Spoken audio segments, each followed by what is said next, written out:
It's time for our Halloween special. This year, I asked my viewers to send me their scariest, allegedly true stories, and I would narrate them in order of least scary to most scary. So here they all are. Keep in mind, this ranking will be my opinion of which stories I find actually creepy or not. Just because I don't think they're creepy does not make them bad stories. So that means the ones I find creepiest will be at the end. Also, this is not a ranking of believability. Real quick, at this point in time, only the first and second place winners of this contest have claimed their prizes by replying to my email. So if you sent me a story for the contest using the username Coopera, check your email. I emailed you because you won 3rd place.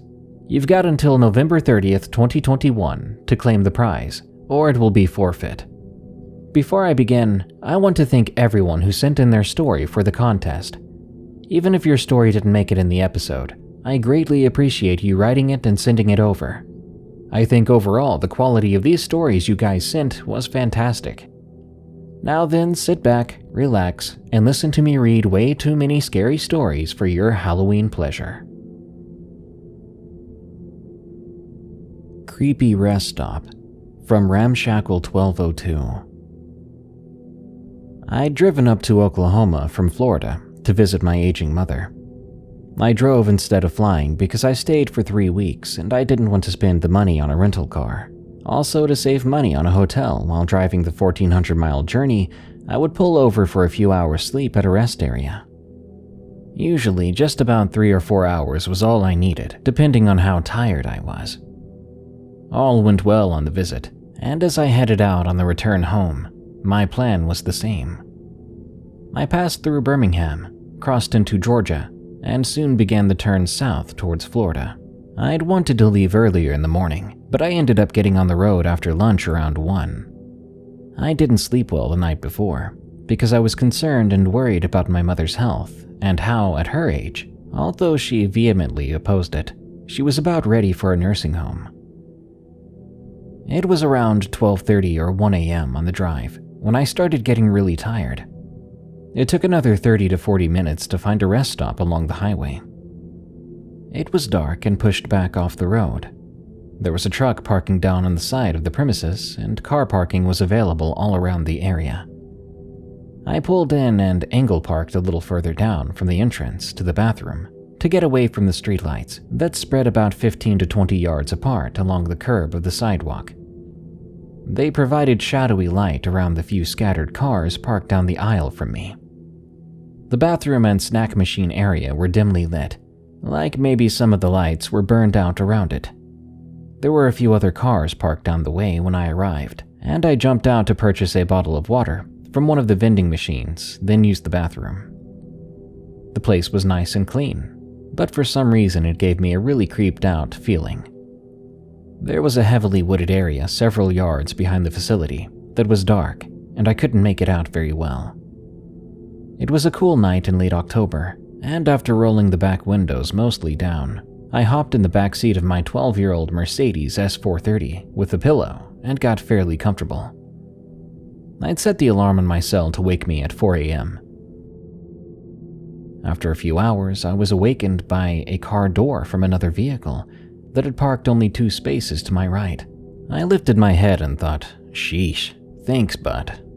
There was a tall, lean, nerdy guy with glasses and a long-sleeve white t-shirt on. He shut his door and headed to the latrine. There weren't many cars there to begin with, and now most of the ones that had previously been there when I arrived were gone. I suddenly heard a sharp scream from the bathroom area. I lifted my head again and squinted across the dark walkway and grass yard of the facility. There was an ominous figure dressed in dark clothes with a black hoodie and a shiny object glinting in what light was available that could only have been a knife. I couldn't tell where he had come from, the woods or the bathroom, but it looked as though he was accosting the young man, taunting him. They were off in the distance, and the taller young man that had yelled ran a few paces and turned back to look at the figure. I listened closely as the hooded figure snickered and walked toward the frightened boy. "Are you scared?" I thought I heard him say. "Come on, Where are you going? He giggled under his breath. I'll show you something. I'm going to get you. The tall kid had quickly made his way back to his car. He placed one hand on the car and the other on his forehead. I could hear better now. He said, No, not now, please, not now. He seemed to be talking to himself, not to the hooded figure that came closer. He struggled inward and suddenly jerked his sweatshirt off over his head, then slammed his fist down a few times on the top of his car. Not now. He paused for a second or two and looked up. His demeanor had changed. He looked different. His outer shirt and glasses were gone. An eerie metamorphosis seemed to have occurred. He acted like a different person. He had a wife-beater tank top on, and he didn't look nerdy at all. The glow from the streetlights bathed his arms in a light that accentuated muscular arms and a powerful chest over a thin waist. He wasn't huge, but definitely appeared in great shape. He opened the back door of his car and pulled out a baseball bat. He turned to face the hooded man that had been slowly creeping towards him. The hooded man froze and was suddenly taken aback. The lean, muscular man held the bat in his right hand about a foot up from the handle end and slapped the fat, heavy end in his left palm, making a loud whack sound. I heard him say, So, you want to play games, huh? His voice was low and forceful. Well, come on then. Let's play. Let's play was louder, and he spewed it angrily between his teeth. He took one step, then another quick one, and he began to chase the hooded man figure who wasted no time in turning and bolting for the forest. As they ran away, I decided I had enough rest. I got into the driver's seat, starting up the car and getting the heck out of there. I wanted to call someone, like the most nearby police, but what would I say? I think I'll just get a room next time. The Haunted School, from Edgar Zayas. This happened around late summer to early fall of 2015, I believe. It's been a while, so I'm not 100% sure of the date. But at the time, I had a group of friends and acquaintances that were interested in the paranormal, as much as I've been since I was a kid, due to experiences I've had all my life. One night we were all hanging out together, and one of the group, I'll call him Jay, started telling the tale of a school near Lenoir, North Carolina, a town not too far from where we were at the time, that had been an all-African American children's school back when segregation was still a thing in the early 1900s.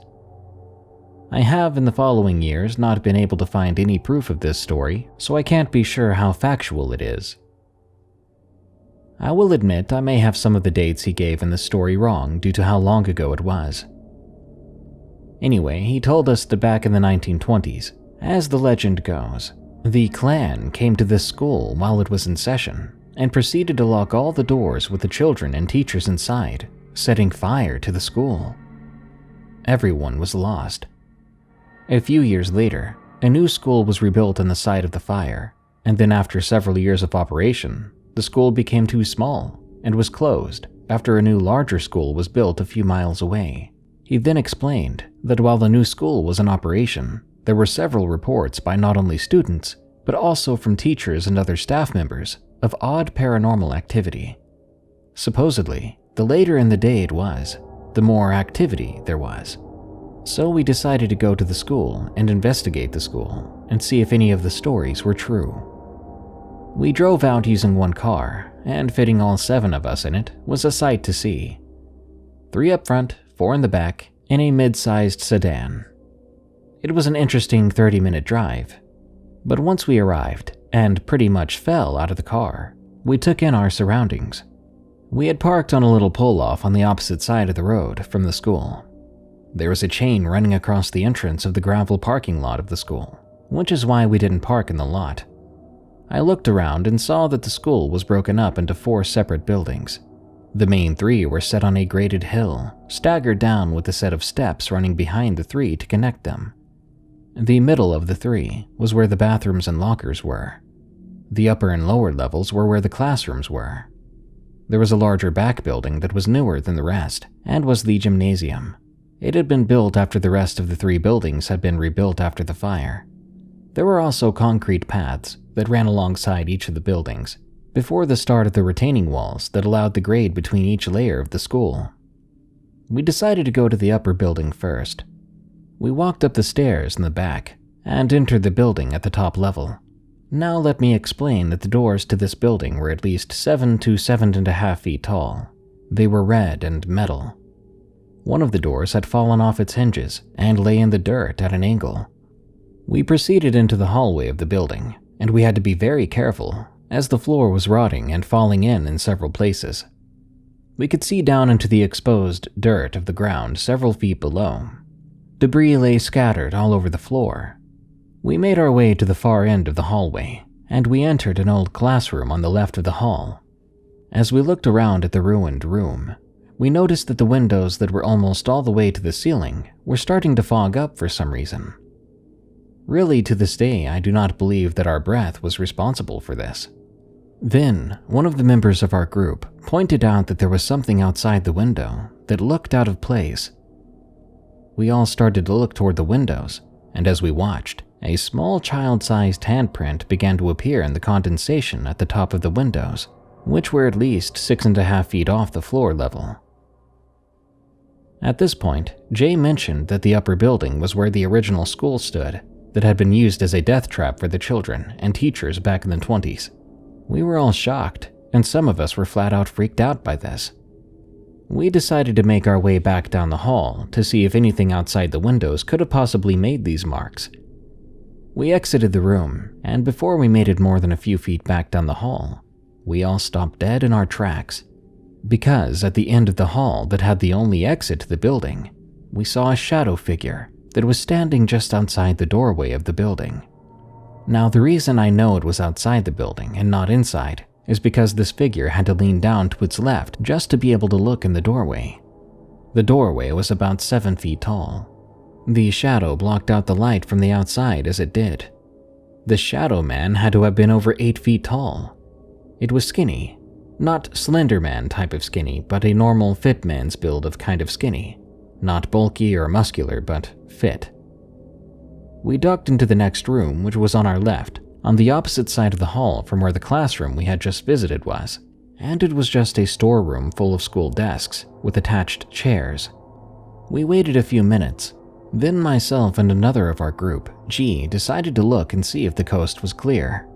We walked back out into the hall and looked towards the doorway. Nothing was there. We told the rest of the group. They followed us as we slowly made our way to the end of the hall, skipping the rest of the rooms in the building, as we were done with this place. When we finally made it to the end of the hall, I volunteered to be the first to walk out the door to see if the coast was clear. We then made our way back down the stairs to the second level. Looking back at the upper building, we noticed that about halfway down the building, there looked to be a doorway with a cover over it, with thin pillars holding it up. Right outside the door, under the covering, stood what looked to be another figure, probably around 6 feet tall, that was cloaked in a black robe. I was staring at this figure, trying to figure out what I'm seeing. A couple members of the group started freaking out again, but I'm determined to find out what it was. So I began to walk down the path on the second level towards the figure. This path was on the middle level, so there was at least a 20-foot or more distance between the closest part of the path to the upper building. When I was about 50 feet from the figure, it just faded out of existence. All 7 of us saw it fade out. We regrouped at my location after a few moments, and determined that we had all seen it vanish, as we were all looking right at it the whole time. I have to admit, I was even starting to become unnerved at this point, because this was the most paranormal activity I'd been witness to in one place at one time. But we all decided after a while to continue our investigation. We then went down and entered the middle building from the front. As we enter, we see rows of lockers on both sides of the hall. We find that on the left side of the building was the auditorium. A lot of the floor had collapsed in, and we were able to find a path over to the stage. We found a set of jacks and a ball lying on the edge of the stage. Kind of odd, but we also found a few other odds and ends lying around, but nothing out of the ordinary, other than the jacks. After we made our way back out of the auditorium and back into the hall, we made our way down the hallway checking out each room, which were mostly bathrooms or shower rooms for the students, and nothing abnormal happened until we reached the end of the hallway. We began to hear something like running down the hallway towards us from the opposite end. I turned to look back as I exited the building, and in the shadows, I see what looks to be the silhouette of a werewolf running on all fours towards us. This creature was in the shadows, and anytime it reached the areas of the hallway where moonlight was shining in, it would reset, as in it would disappear and reappear instantaneously back at the far end of the hallway, still running at us. That was it for me. I told everyone else that we needed to go now. I rushed past most of the group, who seemed to be all staring wide-eyed down the hall. I started back down the stairs towards ground level, but not even halfway down in the gymnasium, we heard the sound of sneakers squeaking as if a basketball game was being played inside. We all stopped halfway down and listened. Slowly we crept down the stairs towards the closed double doors of the gym, and as we made it to the bottom step that was ground level, the basketball game noises stopped. For a couple of seconds, there was total silence inside the gym until the sound of several, as in 20 or more, people running right at the doors to the gym echoed through the building. G and I slammed ourselves against the doors in an attempt to hold them shut against the oncoming footsteps. We yelled and urged the rest of the group to run on ahead and get out of the way. As the last couple of people ran past us, the running footsteps hit the doors, almost knocking myself and G to the ground. We held our positions, holding the door shut, as whatever was inside the gym proceeded to slam the door repeatedly for what seemed like minutes, but it must have been 10 to 15 seconds. Then it all stopped. Silence. G and I looked at each other, and without a word we both jumped back away from the doors, waiting for something or someone to come rushing through. But there was nothing. The rest of the group had stopped about 20 to 25 feet down the gravel path back to the parking lot, and were watching intently as we slowly backed away from the doors and finally turned to walk back over to join them. Back with the group, I noticed that the two girls were looking off towards the chained-off field on the other side of the parking lot from the school, but they were looking back down past the far side of the gym in the field. I glanced back and only saw what looked to be an old mechanical pump for a well. I looked back at them and asked what they were looking at. One of them, Zayas, said, "Don't you see her?" I glanced back and didn't see anything. I asked her, "Who?" She broke her gaze and looked at me. She said, "The little girl in the dress." Then she looked back towards the field. I told her no, I didn't see anything, but we needed to go. So G and I started to usher the rest back towards the car. And as I was the last to cross back over the chain blocking the entrance, I turned back to seal off any spirits from following us from the property. But as I looked one last time towards the field where the pump was, standing right next to it was what looked to be about a 7 to 9-year-old girl in a white and blue 1940s-era dress, facing away from me, looking towards the woods beyond. Needless to say, I did what I had to do to seal the spirits from following us, and I bolted back to the car, being the last to pile in the back. Then we got out of there as quickly as we could. As we drove back to the house, we compared notes, and out of everything I recounted in the story, at least 5 of the 7 of us all saw the same thing and validated each other's accounts.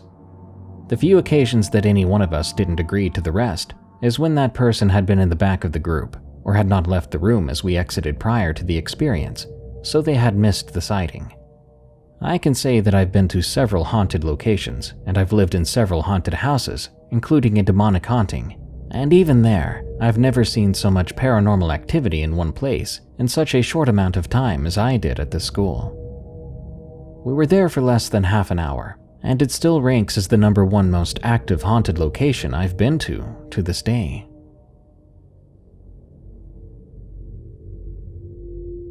Unexpected Occurrence from Candydreams.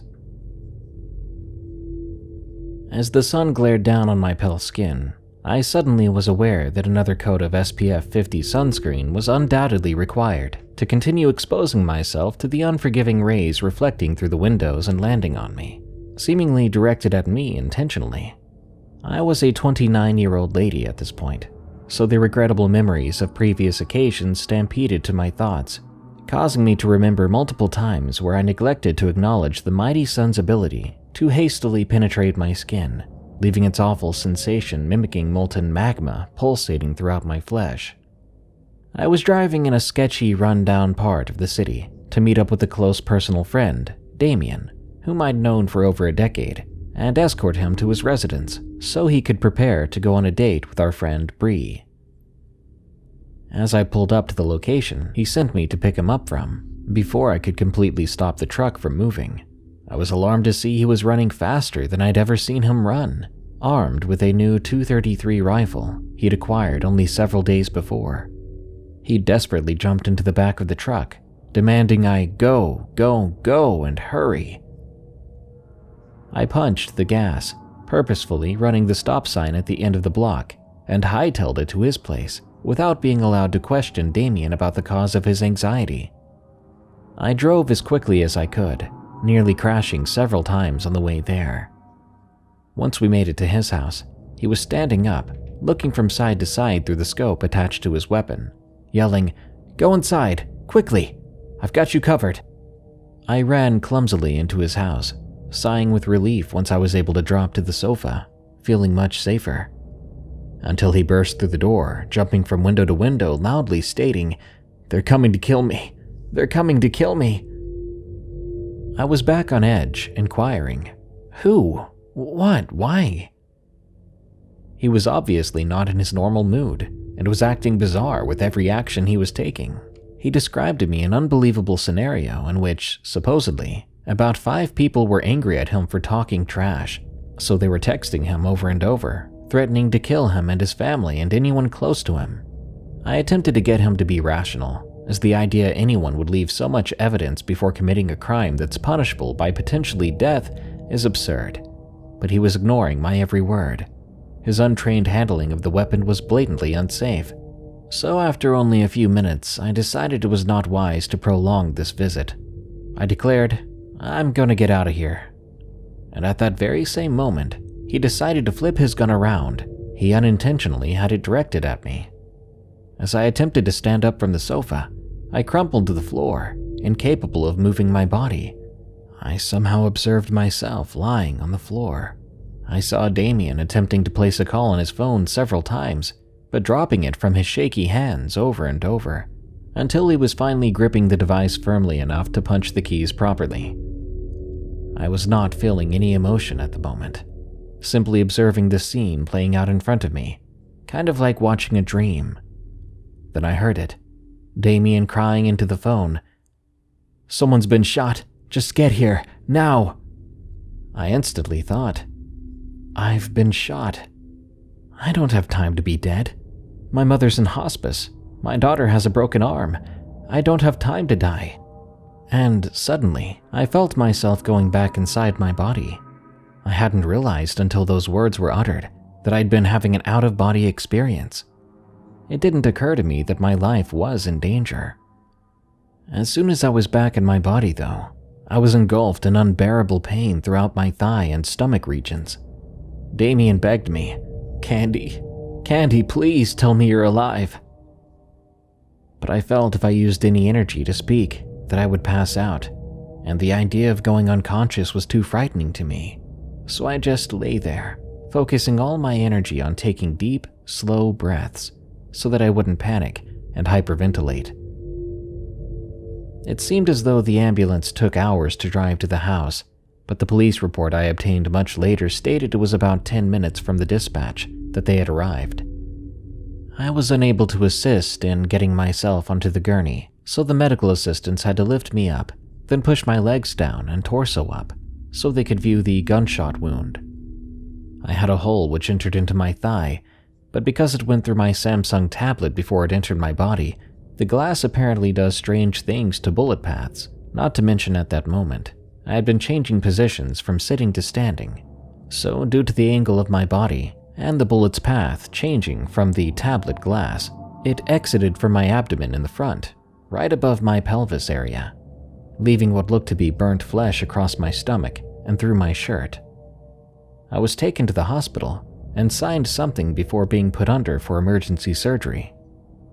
When I came to, I found out somehow no bones were broken, and even though the bullet was a hairline away from my artery in my leg, it didn't rupture it, or else I would have bled out before assistance arrived, as Damien was too scared to touch me to even see for himself where the bullet had entered. He was placed in jail for a few days before I was taken off the medication long enough to contact police and inform them it was an accidental shooting. I was unsurprised to find out the people coming to kill Damien never did follow up on their threats. It was the scariest event in my life, thinking I was going to die and leave my mother to be placed in a nursing home.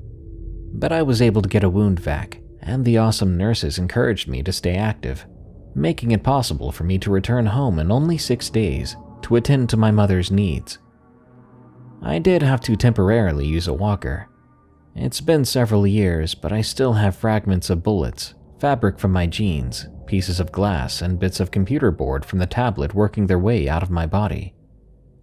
The doctors said it would cause too much tissue damage to remove every small thing from my body, so it was best to allow my body to eject them itself over time. Damien sold his gun as quickly as he could, and since has participated in gun safety courses to be more knowledgeable whilst handling weapons, and he even took some therapy to be able to reduce anxiety in tense situations in the future, so that this never happens again. Our friend Bree had been intelligent enough not to come over the day I was shot due to Damien acting erratic and unstable, and they never did decide to reschedule. I hope more people participate in gun safety classes in the future to possibly prevent such accidents from occurring, as well as gun owners having their weapons periodically inspected for proper functioning to ensure that the guns only work when the trigger is pulled. Speaking of which, the NRA website has lists for recalled weapons by a manufacturer, in case you want to be extra safe. How I Met a Demon, from Jennifer Marzulli. Yes, I actually met a demon, and it was the most frightening experience of my life. This wasn't a dream, nor an astral experience. It was real life. For context, the university I was attending at the time had a prayer room that you can go to and pray if you're religious. It's like a quiet room, or a little designated vacancy where anyone can either pray, have a moment of silence, meditate and unwind, or just get away from the stress of the day and relax. I'm the type of person who keeps to themselves. I'm not really critical or judgmental about people. I don't really look too far into what other people are doing around me. In other words, I just mind my own business. I'm not superstitious whatsoever. I'm more logic-oriented, and I like to think there's a proper reason behind everything. But that's just the way I am. Just a little something about me that'll have more bearing throughout the story. Now, I don't typically have a good memory of things, but on this day I remember it all too well, as if it was yesterday. It's super vivid in my mind, and every time I think about it, I get chills down my spine, because what took place in this particular moment was so frightening that it's literally seared into my brain for the rest of my life. Though I remember every detail as clear as crystal, it's the feeling of indescribable terror that sticks out to me more than anything else. It was my first year at uni, and that day I wanted to find out where the prayer room was located. I asked another student where the prayer room was, and she told me it was on the 3rd floor down at the end of the hall to the right. When I discovered the area, it had a really nice, inviting atmosphere. There were no chairs or tables. It was a neatly carpeted little room that was nice and quiet. Now, when the students go to the prayer room during the prayer periods, it was usually just a small number of people who would sit on the carpeted floor and do their prayers. Then they would leave. No one really hung around there for too long. As the story continues, it was about my 2nd week at uni. I'd gone to get a sandwich and a drink in the lunchroom, but it was so loud with the amount of other people chatting and making a ruckus. I didn't recognize anyone, and I didn't want to feel awkward sitting there by myself. Besides, I couldn't even hear myself think because it was so loud. So I decided to take my food with me to try to find the prayer room and get through some of my homework and some important paperwork over there. I left the lunchroom and made my way down the adjacent wing to the stairwell, and I descended through the first 2 floors as usual. But as I reached the 3rd floor, everything was super quiet. I was taken aback by the silence, and the entire segment was completely empty. There were no classrooms or anything in that area. It was completely and totally scarce. I quietly made my way down the hall, and there it was at the right, with a nice little door. Walking through, I looked around inquisitively. It was a very neat, quiet little room, with a beautiful rug and a nice little bookshelf. Mind you, this was between prayer periods, so no one would have been anywhere around the area at the time. I went in and sat down with my things and just took in the solemn stillness for a moment, appreciating the silence. After, let's say, around 5 minutes of sitting by myself, in walks this girl who looked like an average university student. She had very pale, light skin, but nothing particularly conspicuous about her. No reason for alarm, I took a brief notice of her entrance and continued with my paperwork. She sat down adjacent from where I was sitting. Because of how the room was structured and how small it was, that's not the first spot I would have chosen to sit if there was a person sitting where I was. I was more so expecting her to sit somewhere across from me, where there was more space, but nonetheless, I didn't really notice or care. After a few moments, she and I started to chat casually about normal things, like classes and particular studies and courses, things of that nature. But as we talked, she slowly yet subtly started moving closer and closer to me, eventually to the point where our knees were almost touching, sort of diagonally across. It was then that she asked me for help with a paper she was having trouble understanding. Having a generous heart, I said, "Sure, what do you need help with?" She showed me what it was she needed more clarity on, and as I explained it to her, that's when something ominous began to happen. It was just the 2 of us alone on the 3rd floor of this building in a small quiet room, and I hadn't felt the least bit threatened by this rather skinny, pale, normal-looking girl who was about the same height as me.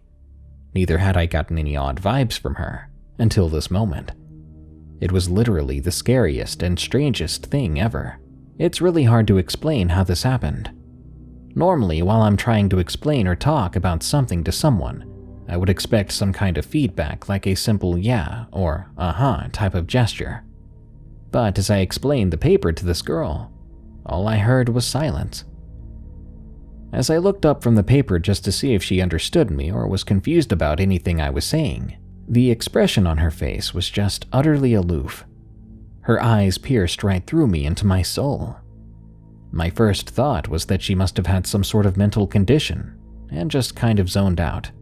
But that thought instantaneously disintegrated as I frantically addressed her while trying to sound as calm as I could be. After all, I was beginning to feel unsettled. I said to her, "Do you get it? Is everything okay?" There was absolutely no response from her whatsoever. She just sat there with a sort of half-smile, gazing into me and not saying a word. Then her eyes shifted subtly in a way that caused her whole expression and demeanor to exude an aura of absolute pure evil.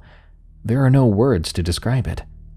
Looking into her eyes, it was like I was looking into the depths of the underworld. This feeling of unadulterated terror began to encompass me as I was starting to freak out inside, like I was having an internal mental breakdown. I was completely frozen with shock and a fear I'd never known before. I couldn't even bring myself to move a muscle. Her eyes grew larger as this demonic scowl formed on her face. I knew that I needed to leave at once. My heart felt as if it was welling up into my throat, and tears began to fill my eyes from the amount of sheer terror I felt, though I didn't cry. However, I couldn't move because I was so scared, but I knew I had to leave. I knew that I was alone on the 3rd floor and that no one would be in the hall to buffer me from her diabolic fixation, which made my soul scream inside me, breaking me down all the more. I was shouting internally at myself to leave because I didn't know what would transpire next. She was saying something I couldn't make sense of, but I didn't care. I just wanted to get away from her, trying desperately to will myself to move, and I was panicking. I'd never felt so alone in my entire life. The pure absolute dread and such primal sense of evil was so thick in the atmosphere. It was like nothing I'd ever experienced before. Then somehow, out of nowhere, she goes back to normal, and nonchalantly tells me she's going to go use the restroom, as if nothing happened. She was back to her mundane, bubbly self. The girl then left the room. However, the feeling of sheer terror was still ever present, as I intuitively knew that this ordeal was not over. My gut was shouting, telling me this was my final chance to escape, because if I didn't get myself moving at once, what was to come within moments would be nothing short of devastating. In a rush of fierce desperation, I managed to burst out of my petrified condition. My heart sank as I noticed that a lot of my things were still out on the floor. I frantically began cramming my papers, my laptop, my food, and all my other belongings into my bag without order. I don't know exactly how long this took, but it felt as if the task was taking me forever to finish. The degree of imminent danger I felt was grave. I felt as if I was going to vomit, and my hands were trembling. Almost to the point of hysteria, I prayed the girl would not come back before I left that room. I was almost finished packing my things, and right as I was about to stand up, there she was, walking slowly towards me. My heart nearly stopped as I noticed her, and a thrill of impending doom surged through me as time itself seemed to stop completely in that very instant, like that moment you experience just before you think you'll meet your timely end within the next second. It was by far the most awful feeling I'd ever experienced in my entire life. I want to cry just remembering it. I experienced that dread as she was walking slowly towards me, still not saying a word whatsoever. She wore that hellish demonic scowl on her face again, like before, her eyes piercing through me. This time she was standing, which made her whole countenance astonishingly more terrifying than before. However, I also noticed she was now completely drenched, from her head down to about her midsection, with what I assumed to be water. I didn't understand this, but I had no time to analyze it. I didn't want her to see me so desperate and panicked. I tried to slow and steady my pace, hiding my trepidation as best I could, and at all costs trying to avoid eye contact with her, or else it could spell disaster. If I'd let myself slip up even a little bit, or lock onto her eyes for even an instant, it would have messed me up, and I would have fallen completely apart. Then I don't know what would have happened to me after that. By then, she was almost standing over me. With my utmost fortitude, I ignored her, including the water that was dripping all over me from her drenched frame as much as I could, and I finished packing my things. Finally, I was done, and I arose, hesitantly walking past her, expecting her to strike me down or tear me to pieces at any moment. I felt her ghastly presence behind me, and her gaze piercing into me as I drew closer to the door, but I didn't look back no matter what. These were the most painstaking and gut-wrenching moments of my life, and they seemed to drag on and on. I finally made it to the door and walked through, but the hallway seemed like it was 3 times longer than I remembered. It was such a long walk. I wanted to run so badly, but that would have given me away, and I didn't want her to see how afraid I was of her. So I just kept walking. I could feel her menacing glare behind me from afar as the distance between us extended more, and as I finally made it to the stairwell and through the door, I bolted like a gazelle. To this day, I don't know how I made it down those flights of stairs without tripping and landing on my face from the way I ran. I ran until I was finally around the other students in the hustle and bustle of the crowds, where I felt a little more safe. I just sat down somewhere in one of the main rooms, as my hands were still trembling from the ordeal. I was trying to process what happened. Although I felt much safer around the other students, I still didn't feel completely secure in my surroundings, so I kept walking. I wanted to walk all the way home where I felt completely safe and forget about what happened just moments ago. Somehow I feel like there was a higher power watching over me that day, protecting me, preventing that being or whatever it was from harming me. and pursuing me on my way out, because I just don't feel like I should have made it out of that situation. It was that feeling of absolute terror and dread that stood out to me more so than anything else that day. But her eyes I will never forget for as long as I live. They were so hellish and full of utter malice and horror. They were beyond frightening. There are no scary movies horrific enough to depict what I saw in that girl's eyes, nor the terror that I experienced then, for that matter. I don't even like to watch paranormal films because I believe that there's real evil out there in the ethers, and they can even take on the form of a physical person, which is so frightening to even think about. I attended that same university for 3 additional years, and I've never once seen that girl again. I even went back to that same prayer room many times, and I haven't seen her since. I wonder if she even went to that university. I wonder who she was, but I never saw her again.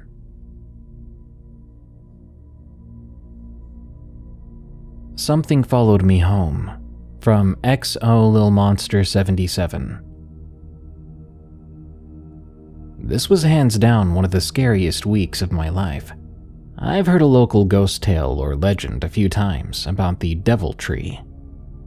Since my husband is into the paranormal as well, I told him of the legend.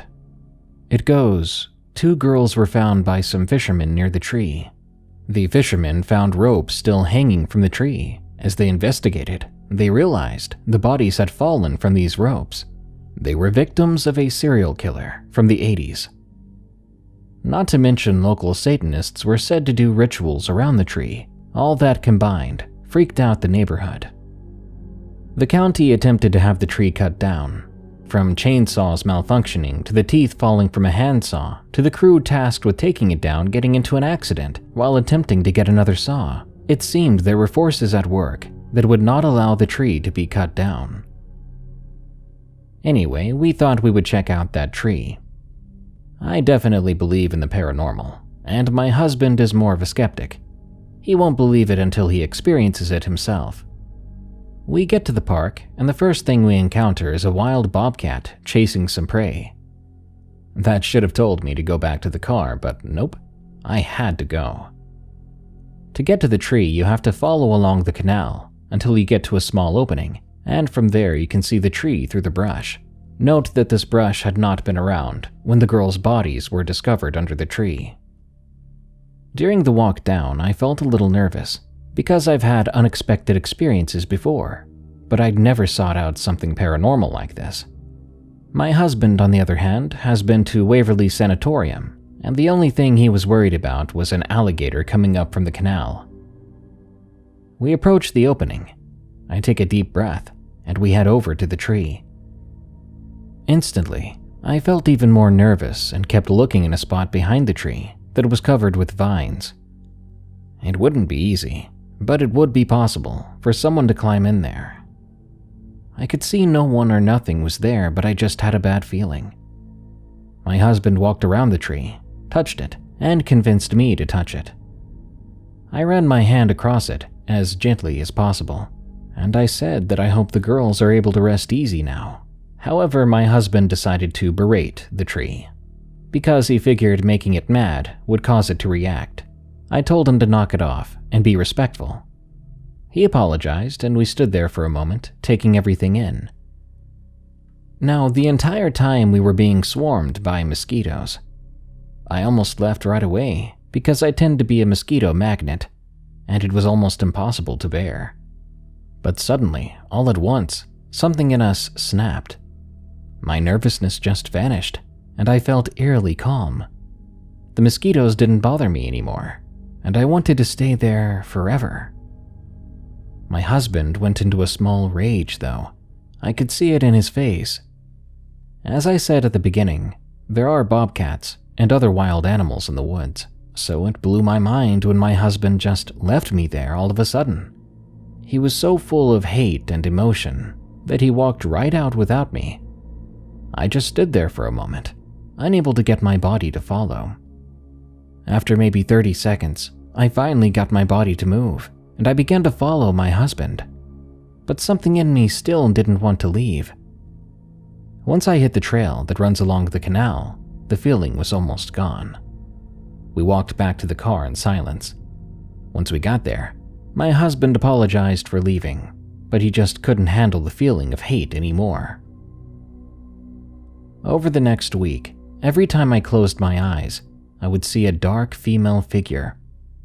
I couldn't make out specific features, but I knew that it was not friendly, and I mean it was every time I shut my eyes. I could go outside on the brightest day, close my eyes, and I'd see her. After about a week, our friends offered to cleanse my mind and spirit in an attempt to get her away from me. And it worked. But to this day, if I happen to be on the main road that you use to get there, I'll drive past the road as fast as I can safely do so, just to get away from there as quick as possible. At one point, my mother-in-law came down to visit. She stayed at a hotel a little far from us. I couldn't take off work, but my husband and our 2-year-old stayed with her while she was at the hotel. Well, while waiting for me to get off one day, she searched for nearby parks on the GPS, and it began to take them miles away to that darn park. There are so many playgrounds and parks around before then, but something tried to get them to go to that one. Once my husband realized where the GPS was taking them, he instantly told my mother-in-law not to go and to find somewhere else. She knows about what happened to us there, so she had no problem traveling a little farther to get away from there. Deadly Typhoon from Ghooorl. This story happened 12 years ago to my aunt and her daughters. Take note that the time this happened, she was still pregnant to her 4th and last child. Her first was 11, her second was 5, and her third was 8 months old. I'll tell this story in her perspective, so it's easier to tell. On September 23, 2009, there was news that a new typhoon had entered the Philippines. We encounter a lot of typhoon and storms. At the time, the news stated that this storm wasn't different from the others, so almost everyone ignored the news, like a passing, ordinary, rainy, windy day. Our house was located in Marikina City, only 3 streets away from Marikina River. My husband worked as a mechanic and went to work early that day, so I was the only one left to take care of my children. Although it was still morning, the sky was dark, and the rain began to pour outside. But that was to be expected due to the news of the typhoon the night before. However, as the hours passed by, my worries grew. The rain was strong and didn't let up one bit. Lynn! Lynn! I was startled to hear a knocking at our front door. Someone was calling my name during the rain, so I asked my Tintin to see who it was. "It's Manong Makring," she said, while the sound of knocking continued.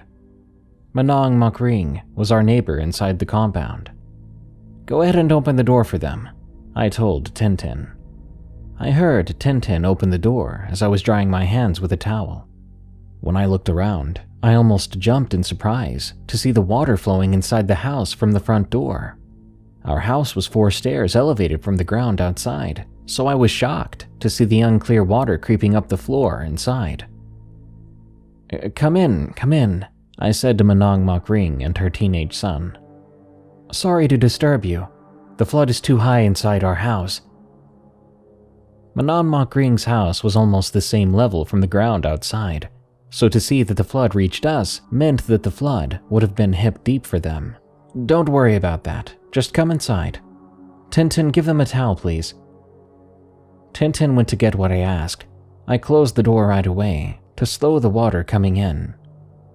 "The flood went up so fast," said Manong Makring. "All we could do was let everything float. We couldn't stay there, or we'd freeze to death." Not even 15 minutes went by, and the flood had risen to knee height in our house. All of us were cramped on the bamboo bed, just to prevent getting more wet than we already were. Since the water kept on rising, I asked Manong Makring's son to pull down the electric outlet to prevent any electrical accident, but we soon learned the appliances were turned off. The electric company probably turned off the power due to the floods. Ma, the water is about to reach the window.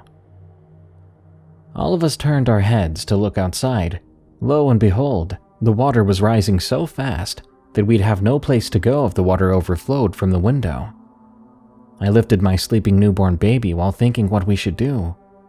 We were trapped in the house with no way to get out. We couldn't go outside the door because the water was too deep. Higher ground was the only option. So we had to go to the roof. The problem with that was there was no way of getting to the roof except outside. Soon enough, the water began flowing from outside the window. We were running out of time. What should we do? Manong Mokring wondered out loud. Manoy, who was Manong Mokring's son, poked his head outside the window and said, "I'll try to swim and reach the roof. I'll need a rope so I can pull you up there." Manong Mokring looked worried, but all we could do was follow through with Manoy's plan. Auntie Lin, and lay down Days and your baby. I did as he said. I also covered them up with a raincoat to prevent them from getting too wet. Manoy began moving. He held on to the wood connecting their roof. I told his mother to follow him first so she could help guide and lift my daughters. She was hesitant, but she decided that would be best. My daughters were on the basin, literally floating on the water, when suddenly I heard the sound of a plastic bottle. An idea struck me. I stopped Manong Mokring from going out and handed her an empty plastic gallon bottle so she wouldn't sink down. I also gave Tintin a plastic bottle so she could float. While we crossed the flood, I noticed that there was a current, and it was very powerful. For a moment I worried about Tintin, who was holding on to a plastic gallon as a floater. "Tintin, hold tight to the rope. The water current is strong." She did as I said until Manoy pulled her up on the roof. We continued to cross from roof to another higher roof by just using wood we saw around. We also met with other people, and they tried to help us. All of us were dripping wet, even my newborn baby, but we had no other choice but to endure it. Night took over the sky. We were at a deep disadvantage, as the sky had been our only light. A group of men who had seen us told us to keep going, pointing out a direction of where we should go. In front of us was a 2-story house with a rooftop. All the while, the wind blew cold air that made us all tremble. Seeing my children go through all of this made my heart ache. Would this be the end of us, I wondered. No, I shouldn't think like that, I told myself. My children needed me now. Where was my husband? Was he safe? I had to focus and stand firm for my family. My thoughts were interrupted by the murmurs of the strangers helping us. I soon saw the house with a second floor. Some men nearby were trying to convince a woman to leave her house, to join us to go into a higher place. The woman said she wouldn't go, that they were better off there. My stomach turned when I saw that she was also holding a newborn baby in her arms. After some more convincing, the men gave up as the woman would not budge. The water continued to rise. In the dark sea of muddy water, I could hear the loud cries of a woman calling for help, followed by the cry of a baby. Even though people wanted to help her, it was too late now. They were too far out, and the path we used was now underwater. The crying lasted only for a few minutes. Eventually, it turned into a desperate wail. I hugged my daughters tightly, thinking that could have been us. I prayed silently. I was so desperate for the water to stop. The water reached ankle high, despite being on a 3-story home. The light post on the street had submerged in the flood. My eyes began to water. Others whimpered around us. Hours passed by, with all of us trembling every time the wind blew. Manong Mokring hugged her son Manoy, along with Tintin, trying to keep all of them warm. I held on to Days and my newborn baby. Eventually, the pouring rain stopped. It would come and go after that, but before long, the flood subsided, and the sun began to rise. Rescuers were going around, taking survivors to an evacuation center. We thought the horror ended there, but we were wrong. The mud on the road was so high, and the street was full of dead bodies of people who had been trapped in their homes. We were indeed lucky to be able to survive that catastrophe. In the evacuation center, others told their stories about survival. We heard in the news that a couple of dams released water during the storm, which had caused the huge flood. Many lives were taken due to the lack of proper warning. There was still no news about my husband. He didn't have a cell phone, so we couldn't just call him. After a few days, we were able to make our only cell phone work. I told Tintin to message our relatives living in Quezon City. They must have been so worried about us.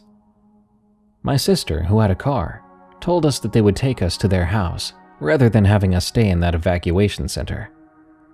Manong Mokring's relative also took her out of the evacuation center too.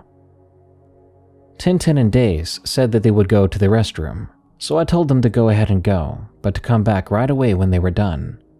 When they came back, they were in the arms of my husband, who looked disheveled. With our daughters in his arms, he ran towards me. He bawled his eyes out, not caring if there were people watching. I thought I lost all of you. I was ready to run into the flood just to find you. His voice and body trembled as his sob grew louder. If my coworker didn't stop me, telling me that you might be alive somewhere, I wouldn't have stopped from jumping in the water myself. I cried with them. Hush, we survived, that's all that matters now, I said, my voice cracking from the sobs. Later that night, my sister and her husband came to pick us up. They said they were barely able to get here, as almost all the roads were blocked.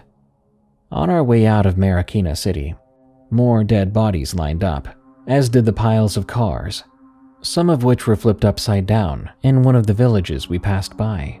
Some of the most devastating news we heard was about the one mall beside the Marikina River. A lot of bodies were found on the ceiling of that particular mall. The people thought they could survive in there, but it ended up as their graveyard. There was news about missing people all over the place. It could have been us. We could have died, but we were lucky enough to be saved. We were lucky enough that we all made it out alive. The Thing I Invoked, from LairOfRialb. I'd like to start this story by saying I wasn't in the greatest headspace in the world on that night. I felt like everyone and everything around me was collapsing underneath my feet. This is what it's like living with ASD, ADHD, and just to add in as a chaser, depression. Living with these as a full-fledged adult is a marvel of an achievement in any sort. But that's not the reason I write this. You see, with ASD, autism spectrum disorder, I have a few quirks or tics. No, they're not as cool as My Hero Academia quirks. Rather, it's annoying. When I'm anxious or nervous, I tend to talk underneath my breath, in full sentences or just repeating a singular word. Anyway, it was on a Wednesday of late September of this year. Being a struggling young adult with trouble trying to function as an adult properly, I'm an active DoorDash driver. It helps pay the bills, it puts an extra few dollars in the billfold, and it drives me to places that are an eye-opener. I live in and around the southwest Pennsylvania region of the US of A. Here, there are seemingly only two seasons, winter and construction. Our state cryptid is called the Squonk, a shaven guinea pig man thing that melts at the sight of its ugliness with its own tears. Cute, right? And we're swarmed with white-tailed deer, our state animal. I've heard urban tales and legends of the skinwalkers and Wendigo far too many times. How it is taboo to speak their names, unless you want to draw their attention. How it's forbidden to whistle in the woods, as essentially it's a dinner bell ringing to them. How they can project hallucinations to disorient its unlucky victims. And scariest of all, how they can take the form of different things, to prey upon those they stalk. I unfortunately broke one of these rules. While en route to one of the best DoorDash delivery spots, I made a few wrong turns, thinking, I don't need a GPS, right? Well, I got myself lost and wasting gas at a slow grinding rate, so I pulled up good old Google Maps and typed in my destination. It found me a route that took me to a wooded forest, a sketchy one at that, So sketchy, in fact, that Google didn't mention that the road it took me down was closed due to construction.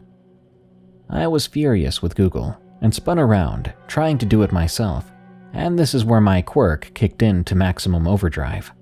Without thinking of the consequences, I started muttering under my breath as my car takes a beating from the rough terrain.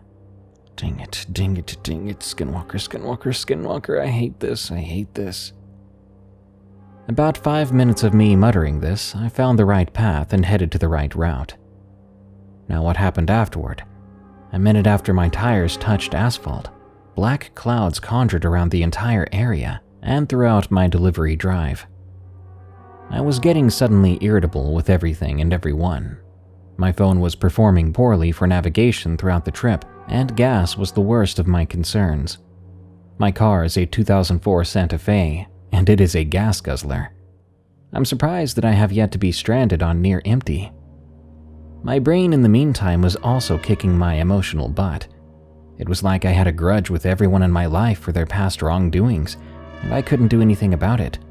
I wanted to scream at the top of my lungs. I was furious with everyone over nothing, but it felt needed. Darkness struck. I called it in and closed my app.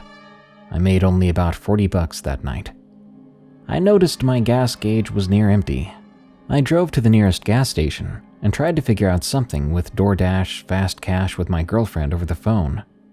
I do have an access card, meaning I get food stamps, so I walked in the gas station, bought some cold foods as I'm setting up my Fast Cash for DoorDash and attempting to grab gas.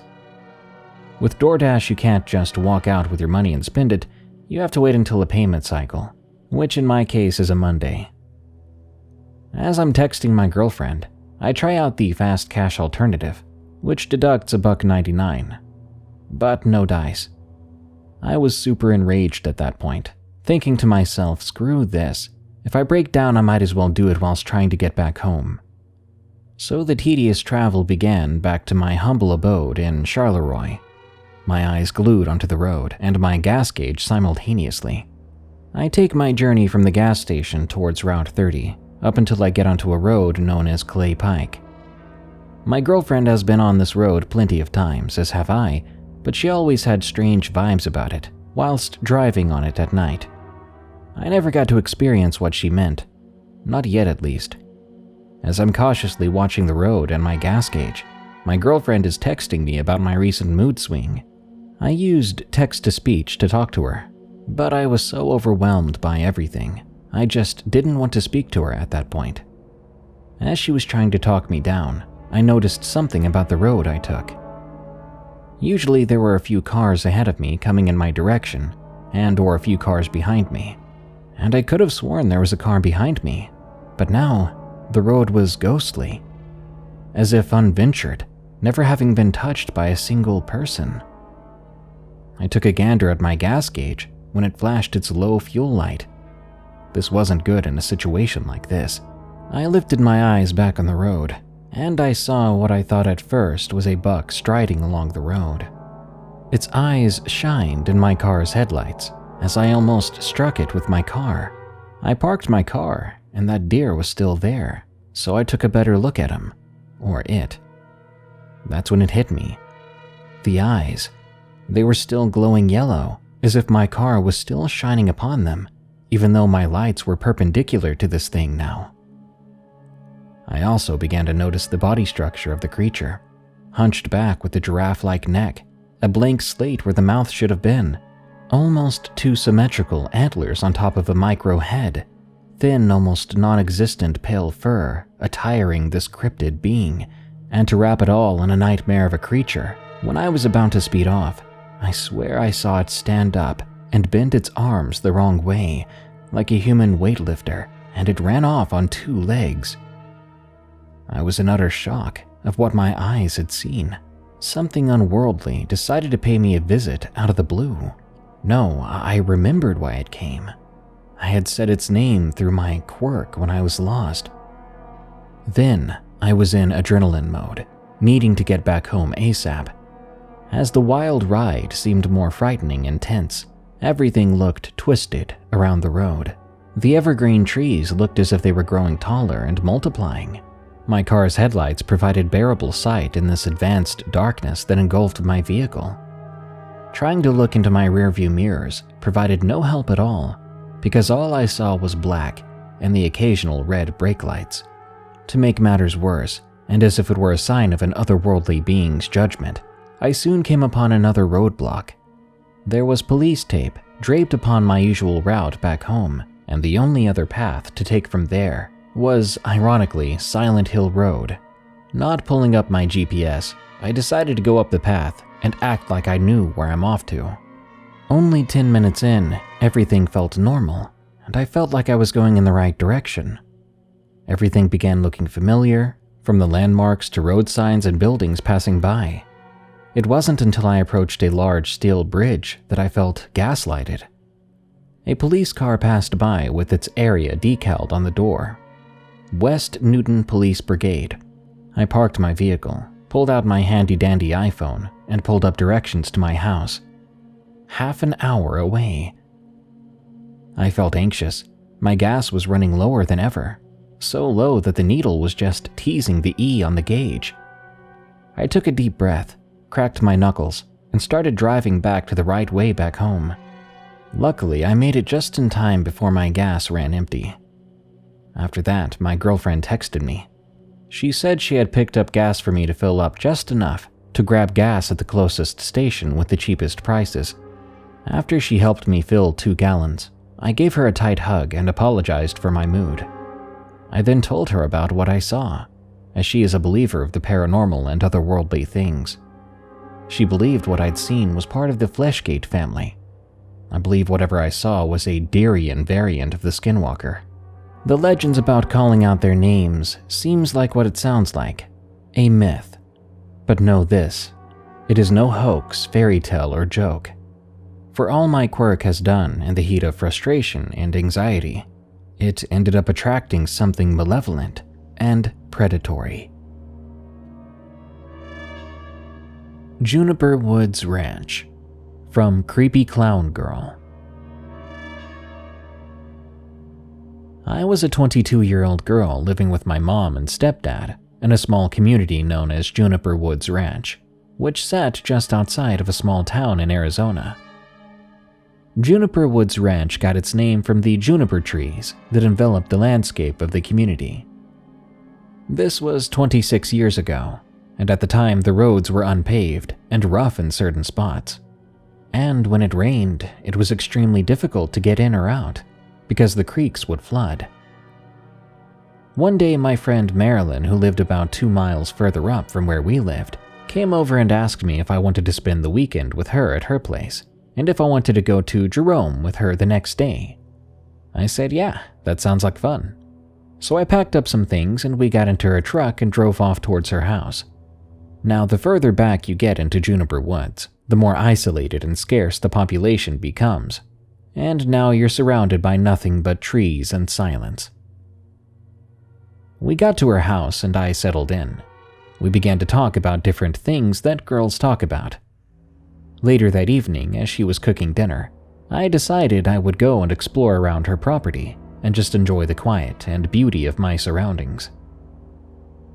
The whole time I was outside, the air felt heavy, and I always felt as if something was watching me. I just felt completely uneasy. Later we ate dinner and she asked me if I wanted to watch a movie, and I said sure thing. So she asked me if I'd ever seen the movie The Howling, and I told her, yeah, I think once. She said, great, that's the movie we're watching. And I said, cool. She puts the movie on and she goes into the kitchen to make us some popcorn and something to drink. And when she returned, she started the movie. We started watching it, and I then remembered why I only watched it once. There's just something about The Howling that unnerves me and literally scares me to death. I don't know, maybe it's the way it invokes almost raw and pure fear inside of me, and that's why I won't watch it. Even to this day, I still have nightmares. After the movie was over, she said, we need to go to bed. We've got a long and busy day tomorrow. Okay, cool, I said. We bid goodnight to each other and she went off to her room. Her house had 4 large windows in her living room, and didn't have curtains on them. So, as I lay on the couch, the light from the moon that hung high that night illuminated almost the entire room. Feeling myself dozing off, I rolled over, got comfortable, and covered my head. I don't know how long I lay there before I heard this low guttural growl and heavy breathing. I think to myself, okay, you just watched a horror film, and your mind is playing tricks on you, and I need to stop scaring myself. As I tried to get comfortable, I heard the noise again. For whatever reason, I took my head out from under the covers, and I wished to God I hadn't. Standing not but a few feet away, there was something very large, hairy, and staring at me with human-like eyes and intense anger. I quickly threw the covers back over my head and lay there frozen, shaking and thinking that at any time this creature would attack and possibly kill me. Again, I don't know how long I lay there, but soon it seemed like it had moved closer to me, because its breathing and growling sounded closer, and I could feel its hot breath on me. The smell was overwhelming, nauseating, and I fought the urge to throw up. I took my head out from under the covers. It had moved closer, and I could just now make out what the creature looked like. This creature had to have been standing over 7 feet tall. It had a head and snout like a wolf, and hair like a wire brush. Its arms were semi-long, and it had razor-sharp claws. Its legs looked deformed. They didn't look like they should be able to hold that kind of weight or height. And its teeth, dear God, they were long and yellow, and its mouth was dripping with drool.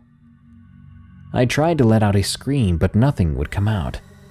Frozen and unable to move, I just lay there, staring at whatever the heck this thing was as it stared back at me. I don't know if it was from pure fear, but I must have passed out, because the next thing I knew, my friend Marilyn was waking me up, telling me that breakfast was ready. She stops and looks at me and goes, "Are you all right, hon? You don't look so good." I couldn't say anything, but what she asked me next terrified me just as much as the creature did. She asked me how I slept, and did I see anything scary last night. I don't know what it was, or if it was just my imagination. Was my friend Marilyn a skinwalker? I just don't know, because I never went back to stay the night at her house again. The Double Haunted Town, from Vivi-The-Fox. I used to live in a town in New London, Connecticut. This town was connected to a town called Groton, which was separated by a river, but connected to a bridge. A lot of naval families lived there. We lived in an old house that had a lot of history. It was around during the Revolutionary War era, when the town was set on fire by Benedict Arnold. I've always had a connection to the supernatural as it seemed drawn to my family. I've had many near-death experiences. I recall when I was 6 years old in that house, when my brother and I played with dolls in my room. My brother Joel was only 2 years younger than me. One day while playing, he saw a ladybug on the window. Joel was kind of a sadistic little kid, and he had a lot of issues. He gets up and smashes it on the window. I cried out to him, "Stop! It's bad luck to kill a ladybug, you know." He told me he didn't care. Then another one appeared, and he killed it too. I said, "Stop it," I told him in horror. Then 3 ladybugs appeared. He just kept killing them, but more and more would take their place. 14, then 30, then 50, until the entire window was covered with ladybugs. By then, I was so freaked out, I got up and tried to help him kill as many as we could. But the more we killed, the more appeared. We got so overwhelmed in terror, we ran to our dad and screamed for him to come. We tried to explain in between shallow breaths and sobbing what had happened, until finally we convinced him to look. To our confusion, there wasn't a single ladybug, not even the corpses we left squashed on the glass. He told us, "Stop making up stories. You're wasting my time, you knuckleheads." I felt both anger and putrid disgust. I knew what we saw was real. How dare he doubt us? As he turned away, I glanced at the empty window to find one little ladybug crossing the window as if to taunt us. Fast forward to when I was a teen, sometime after the whole neighborhood was knocked down to make an empty parking lot. It's important to mention here, every 4th of July, over the water we'd watch the fireworks on the New London side, back when I lived in that home. But many years had passed since then, and I'd almost forgotten our humble little haunted house. Until a certain year when we decided to watch the fireworks on the Groton side across the bridge. On that side was a grassy hill where it was blocked off with a plastic orange tape fence. Part of the Revolutionary War mentioned before took place on this hill, and it was a very bloody battle. And yet here we were, about 200 people waiting for the fireworks to start, hundreds of years later. On the hill were 5 militia soldiers doing a 21-gun salute with old-fashioned muskets. It was so loud it'd make you flinch and your ears ring. Mom asked me to get water for our family, so I had to pass by them. I had a very sick, uneasy feeling in my stomach. I approached the hill where the men were. One of them broke the line and came inches from my face. He gave me a menacing stare as cold as death and slowly saluted me. It sent chills down my spine. I listened to the crowd, and 100 people were in awe over the men saying things like, "Look at those guys there," or "Wow, those guns are loud." But something was off about this, because 100 of the others were saying, "I don't see anything, I don't hear anything, what are you talking about?" When the realization sunk in, all 5 men vanished before our eyes, sending 100 people into shock. Not believing my own eyes, I asked the man in charge of the fireworks if there was some kind of reenactment today. He looked puzzled and said, "No, what are you talking about?" I backed away in horror, sprinting with the waters to the safety of my family. Then the fireworks had started. What I learned that day is not everyone can see ghosts, only certain people. I wouldn't go back there even if my life depended on it. I mean, 100 people can't be wrong, can they? Unknown Evil Entity, from Homer Oclares. What I'm about to share happened to my mom before I was born. According to her, I'm not supposed to be the eldest among my siblings. She was 4 months pregnant when she had a miscarriage. This story is about an unknown evil entity that took my unborn sibling from us. When my parents were newlyweds, they rented a house in Pasay, one of the cities here in the Philippines. It's a bungalow with 1 bedroom. It has a garden at the front and a laundry area at the back. My mom was usually alone during the day because my dad went to work as a cook at a restaurant and would often come home late at night. On the 3rd day, when the sun was about to set, she heard chirping noises, as if it was coming from hundreds of small birds. The sound was so loud, it was deafening. She looked outside the window and saw no signs of any birds. She opened the door and glanced at her surroundings, but she found nothing. Yet my mom could still hear the ear-splitting noise. She was so scared, she immediately bolted for the door. While she was trying to close the windows, she had trouble with a particular one where the hinges got stuck. She had no choice but to leave it open and ran to her room. She locked herself in their bedroom, patiently waiting for my dad. After a while, she noticed that the chirping sounds were inside the house, specifically in the living room. Let me say first that my dad is a bit different. Somehow he knows or feels the presence of these unseen entities. Simply put, he has a gift. Now, when he arrived, he also heard the loud chirping noise inside the house. It's as if it was coming from the walls and ceiling. Instead of getting afraid, he cursed and swore at it, even challenging it to show itself for a fight. Nothing showed up, and the noise slowly died down.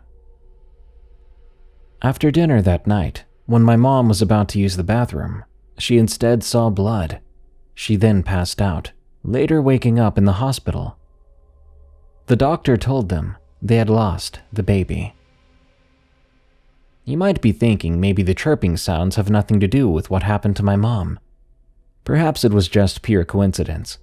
That's what I thought at first, until my mom said it happened again. A few months passed. My parents moved to a different house in Guadalupe, still part of Makati City. My mom was pregnant again, and in her 9th month, she heard the all-too-familiar sound. The chirping noise. It was still as deafening as before. The only difference this time was it was coming from a single bird. She quickly ran inside the bedroom and locked herself in without closing the windows. She sat on the bed praying, and at the same time, her hands were holding tightly on the rosary and the Bible. After a few minutes, something started to kick the bedroom door, causing it to rattle. My mom climbed on the bed with her back to the wall. She knew it wasn't human because she couldn't see any shadows. And the house door was locked, so no one could have gotten in. The kicking never stopped until it became more powerful, eventually breaking the door. My mom thought that was it. She was about to die. Instead, she saw nothing, and no one came in. When the chirping sound came back, it was now coming from under the bed. She mustered the courage to run and open the house door. She stayed at the neighbor's house until my dad came home. I was born a week later. My mom had a safe delivery, and they're glad I came out without any physical defects. My mom claims that the evil entity could not get to me because I was already 9 months old and I was too tightly attached to her womb. My mom would go on to deliver 4 more times, and they never encountered that entity again. My decomposing neighbor came to visit me. From Tauromance. This is a terrifying recent real ghost story that happened to me in mid-July of 2021. I live in a very old town 63 kilometers west of Paris, in the north of France. On an average day here, life is so peaceful that the place could almost seem deserted. I moved to this town 3 years ago with my sister, and we live on the ground floor of a 2-floor house, so there's one neighbor above us. Upstairs, there lived a man in his 50s. He was very deranged, constantly calling out the neighbors nearby, having quarrels with them. He even came knocking on my door, asking if he could borrow my TV set. When I told him no, he got very angry and stopped talking to me. A couple of days before the incident that I want to talk about, something disturbing happened to me. I was sleeping, and all of a sudden I opened my eyes and I saw a figure right at my window. It was standing still and staring straight into my eyes. I was stunned for a moment, but then I recognized the silhouette of my neighbor who lives upstairs, standing there with his baseball cap and his frizzy gray hair. In the blink of an eye, I looked again, and he disappeared, as if nobody was there. I thought to myself, how rude is it of a person to come and just stare right into your window while you sleep? But I didn't do anything about it. I'm a person who avoids unnecessary quarrels. I thought maybe my neighbor wanted to ask for something. A couple of days passed, and I noticed a foul smell coming from the drain, sometimes in the kitchen. From time to time, the strong stench was coming in waves, with the wind through the window, but the source was unknown. I keep my house and all my drains very clean, so there was no obvious source of the stench. Day after day, I noticed that big flesh flies were coming inside our house through the window. My sister and I brushed it off, as it was the time of the big summer heat, and the flies could be just natural phenomenon. Nevertheless, the flies just multiplied. Every time I came home from work, I saw more and more flesh flies in my house. One evening, while I was watching something on the TV, I suddenly noticed a commotion outside.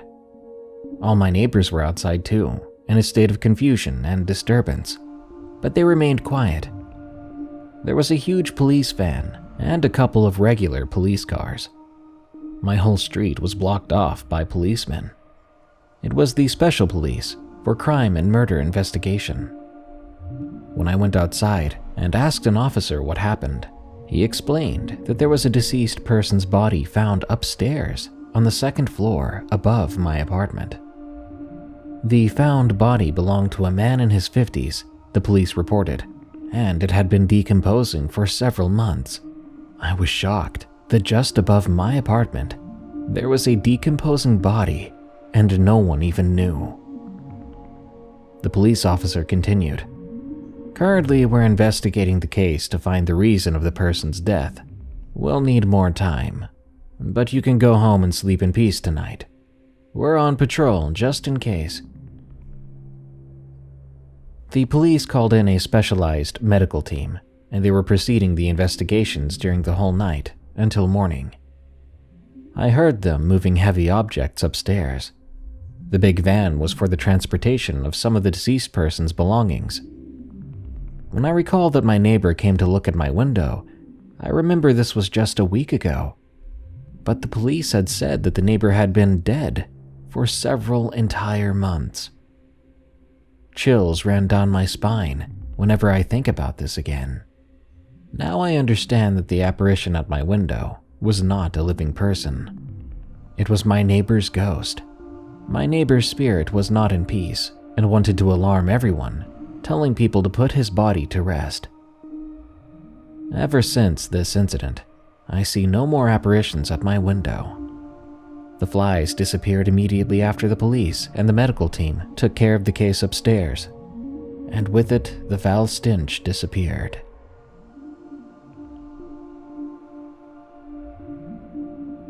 Escaping the Woods, from Caminon 123.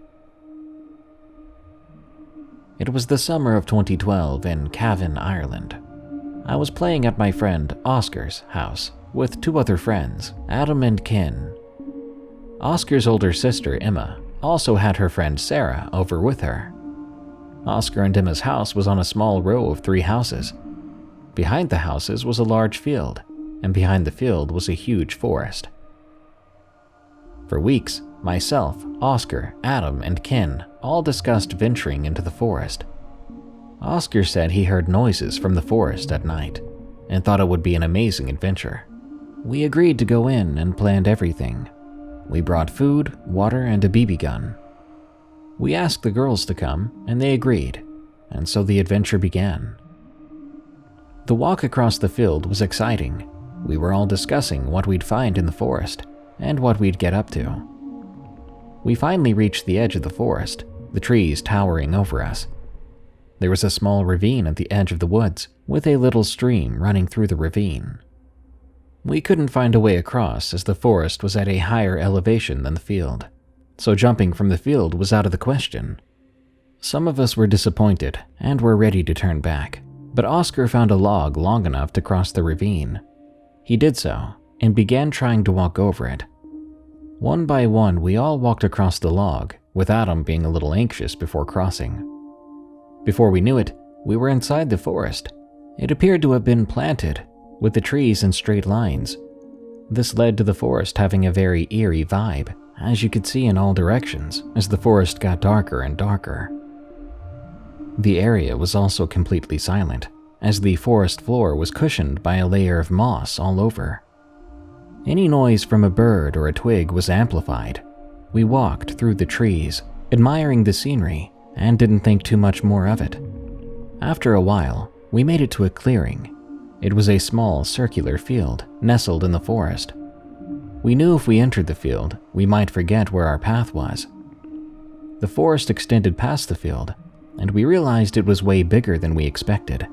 So rather than continue walking to God knows where and potentially getting lost, we turned around and went back. The forest was already silent, but on the way back, it was somehow more silent than before, with not even the occasional bird chirping. The silence was deafening. We were walking back in groups of 2, myself and Ken at the front, Adam and Oscar in the middle, and Emma and Sarah at the back. Suddenly, we heard a noise from behind us echo through the forest. It sounded like a ghostly, howling laugh. This chilled us to the bone, and we began to pick up the pace. Out of nowhere, the two girls screamed and sprinted past us, Oscar and Adam following suit. I looked back with Kin and saw nothing, and in the confusion we ran after the group. As we ran, I could hear that same howling laughter behind us. It was more frequent and sounded like it was getting closer and closer. I looked over my shoulder and saw nothing on the ground, but up in the trees I saw something black move through the branches very quickly. I went from running for fun to running for my life as I sped up. I reached the ravine at the forest's edge and saw the two girls taking turns to cross the log bridge we made. Kin and I could not wait, and we sprinted before jumping across the ravine. After the girls crossed, Oscar came next, but the log snapped underneath him, and he fell into the stream below. Kin and I reached down and pulled him up. Adam had no way across and started panicking. We told him to run and jump, but he was afraid to fall in. As I was shouting at Adam, telling him to jump across, I finally saw what we were running from, and it haunts me to this day. It looked like a man, about 6 feet tall, and black, a black featureless face, black arms, black body, black legs, all black. He stood behind a tree and poked out from behind it, watching us. After seeing the man, I screamed at Adam to hurry. He eventually jumped and just made it across. We then sprinted across the field, the howling sounds fading away behind us. Upon returning to the house, everyone began to tell their version of events. We all heard the sounds of what we were running from, but only some of us actually saw our chaser. We all saw a different number of figures, and our descriptions of them were very different. Sarah and Emma saw a black featureless man and woman walking behind us at a distance before raising the alarm and running. Oscar only saw a woman sprinting towards us after the girl screamed and ran. I was the only one who saw movement in the trees above. Sarah and I were the only ones who saw the lone figure poking out from behind the tree. Adam and Kin saw nothing, but heard the noises. The completely different version of events was confusing us. After this ordeal, we agreed never to set foot in the forest again, and that agreement was set in stone when the forest was totally cut down a year later. Whatever was in that forest before, it is certainly no longer there. To this day, I still try to come up with a logical reason for the encounter, rather than blame the supernatural or paranormal, but I have never reached a conclusion.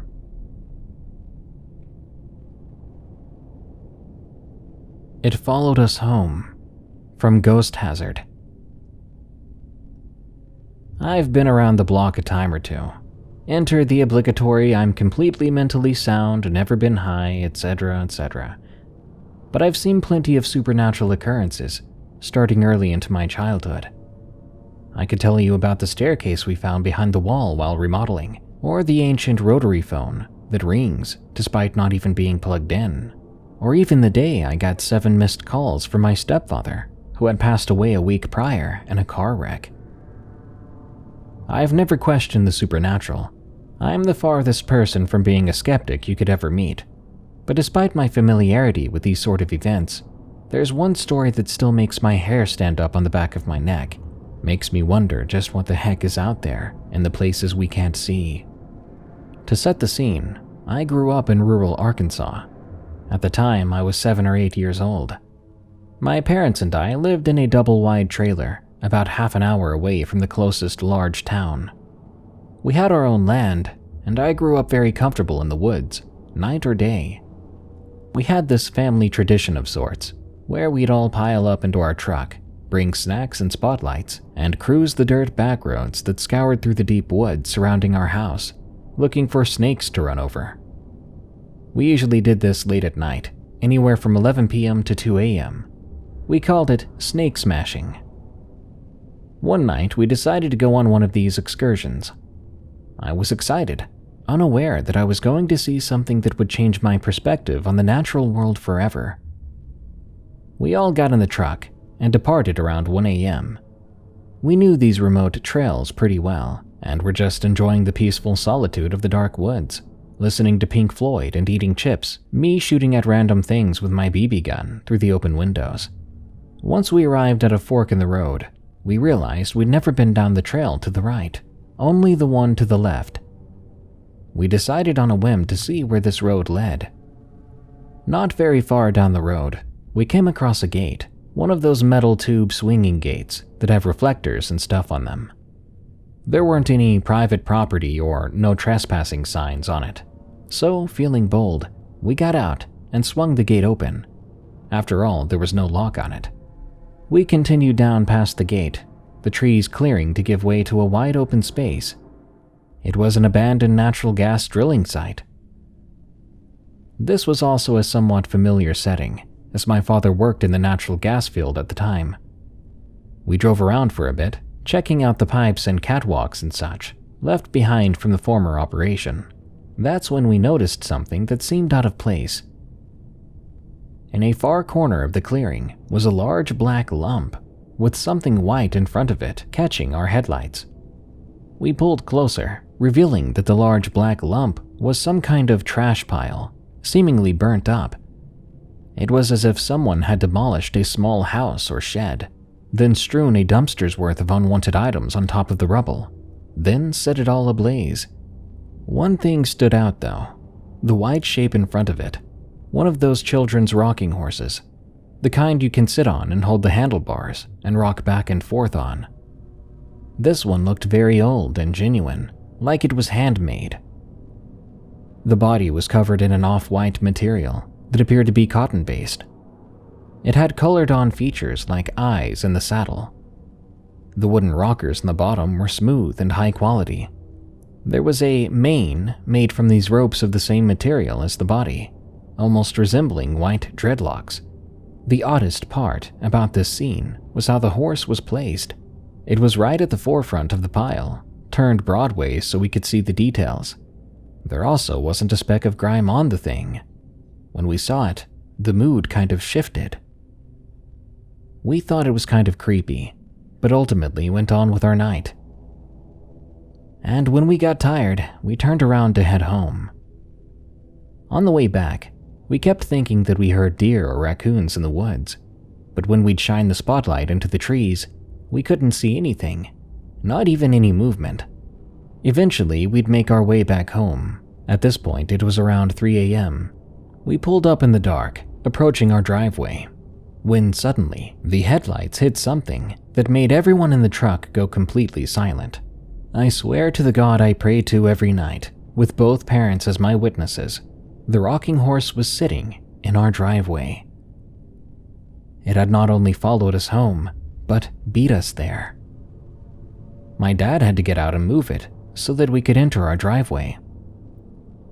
As a reminder, we live in the middle of the woods. We don't know any of the neighbors personally, except that they were all old folk, and it was 3 a.m. This was no prank. This has no explanation. That thing followed us home through thick, dark, backcountry roads, where we passed no other vehicles. This experience really makes you wonder how this could have happened, and what force wanted this thing to appear in our driveway after seeing it miles away in the woods. It just makes me think about how we'll never be able to explain everything around us. Creepy Shadow Person from NoFace00. To begin, I'd like to say I have no specific religious beliefs. However, in my adult years, I've come to believe in energies. So I'm sure that what I came into contact with was a form of negative energy. I don't know if it followed me home that day, or if it had been living in my home lying in wait. My uncertainty is because this place always felt eerie at night, even before the occurrence. I know it's human nature to feel uneasy at night, but I've never experienced this feeling at home before or since. A little background on my home at the time. It was a townhouse complex. As far as I know, nobody died there. I don't believe any historical event happened there either. I do know that there were a few Native American tribes in the area before Europeans pushed them out. The people living in the other apartments never said anything about experiencing the same thing in their homes. I was about 14 years old at the time when it happened. I had come home after hanging with friends. I did smoke some of the devil's lettuce while I was out, so when I got in, I went to my room and fell asleep. I woke up late in the night with an awful feeling. It was like I was startled awake. The room was dark, the house was silent, and looming above me was a smoky shadow figure. Once my eyes locked on it, I was frozen in terror. I literally couldn't move. It was as if some force was preventing me from doing so. I couldn't even cry out. I could see a face that looked vaguely obscured, showing only an outline of a face.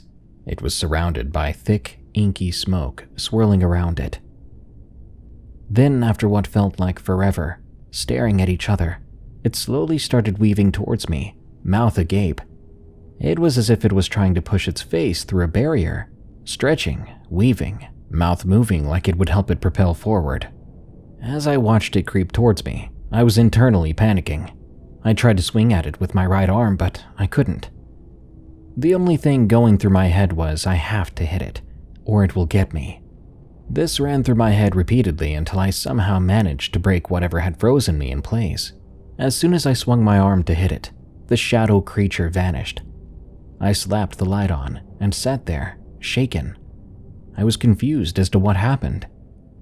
Sometime later, I managed to go back to sleep with the lights on. Now, I wrote this situation off as I wasn't completely sober. I didn't speak of it to anyone because it sounded crazy, so I reasoned with myself that I had hallucinated it. I accepted that explanation until my younger sister told me what she saw a couple of months after that. My sister is only younger than me by 1.5 years. She didn't smoke at the time either. I'm telling you this so you can understand why her experience can't be explained away so easily. We shared the room along with our much younger stepsister on weekends and holidays. When she was there, our stepdad would check on her sometimes. So when she awoke to find a dark figure standing a few feet away from her bed, she thought it was our stepdad, who was in the room. She noted the alarm clock read 12 a.m. After staring at it for a moment, she realized it was far too tall for it to be our stepdad. She found it strange that she couldn't make out any defining features, despite the weak light streaming through the window. It was just a dark mass taking the shape of a human form.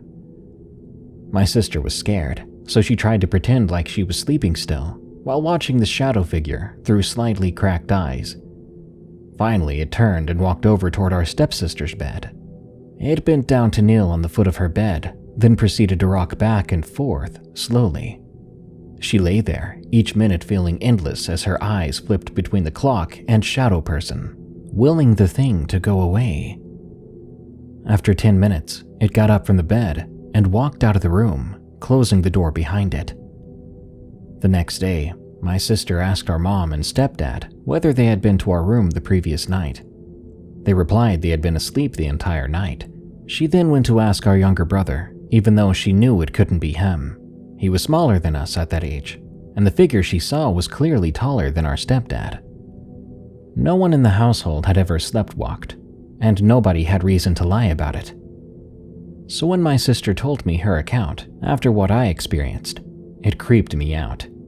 I exchanged my encounter with her, and the whole thing left us feeling disturbed. Sleep paralysis, or a ghost, from Red Starrise.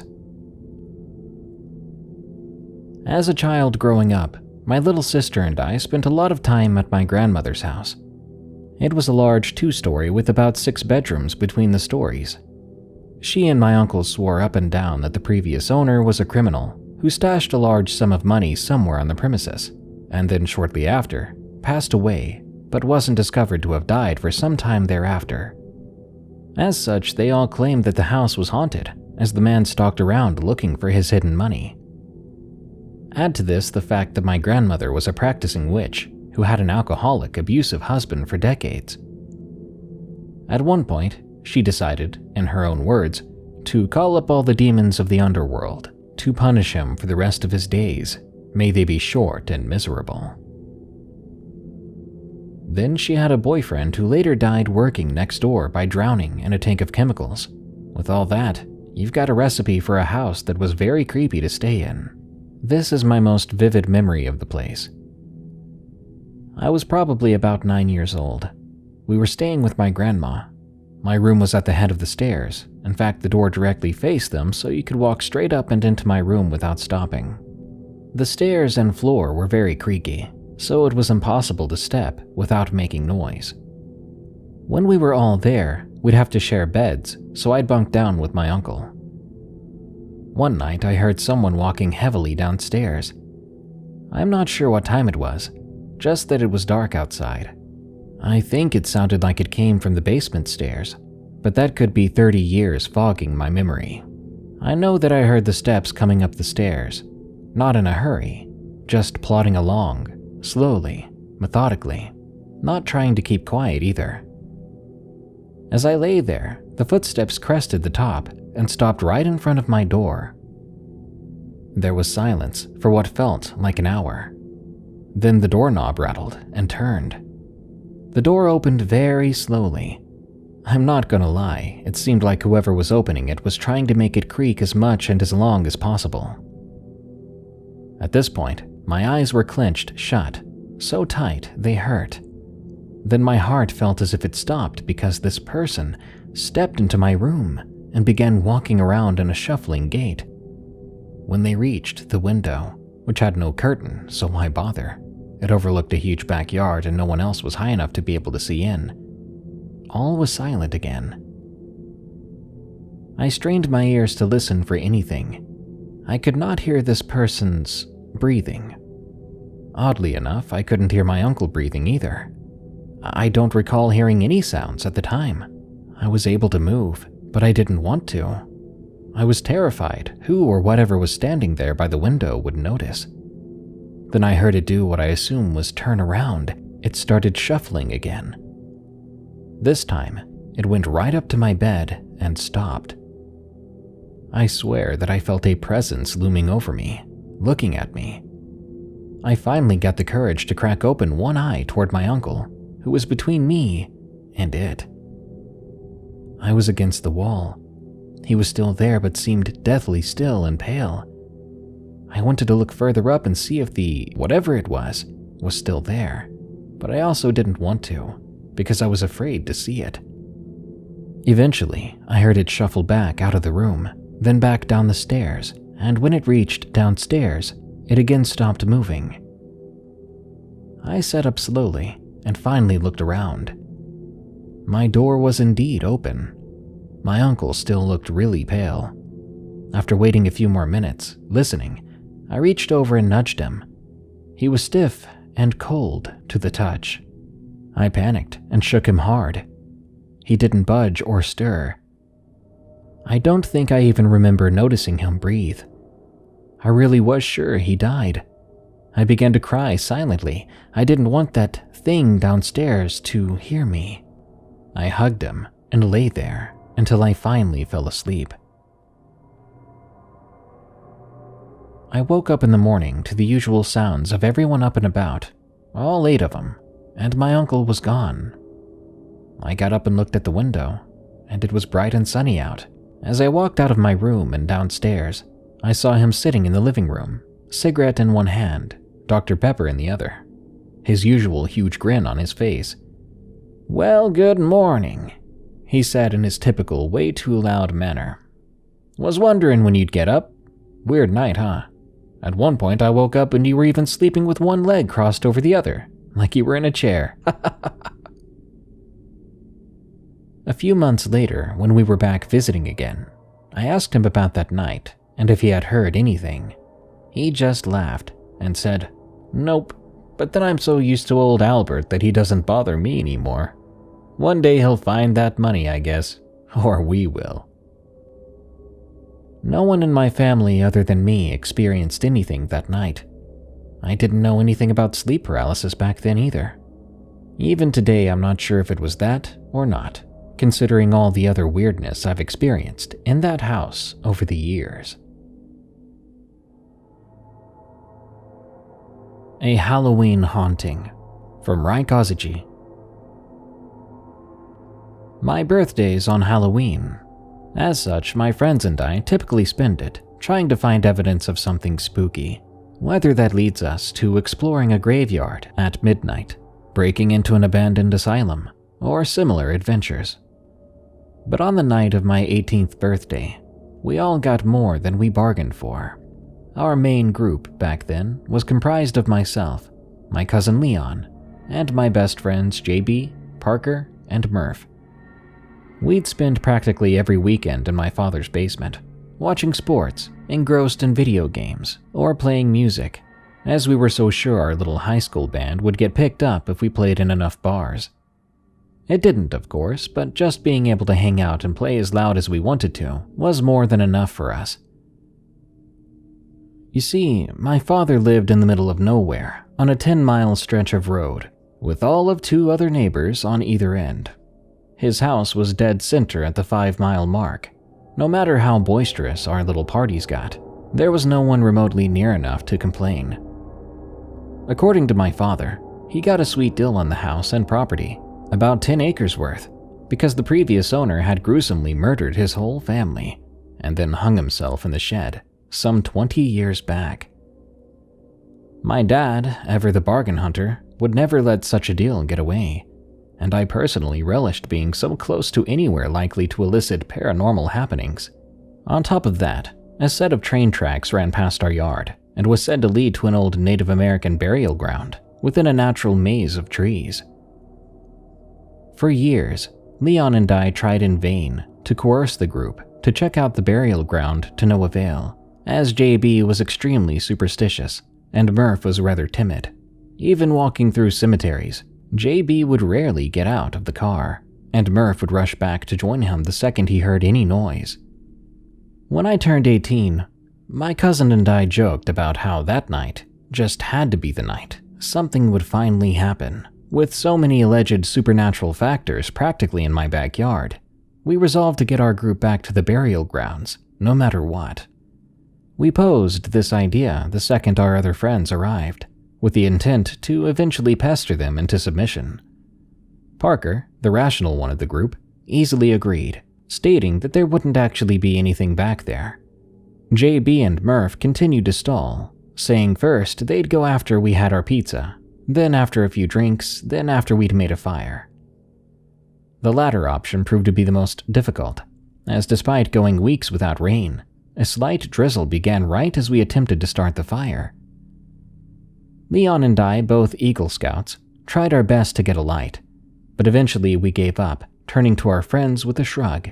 JB sighed, looked at Murph, and said, "Fine, we can go see your stupid tree maze."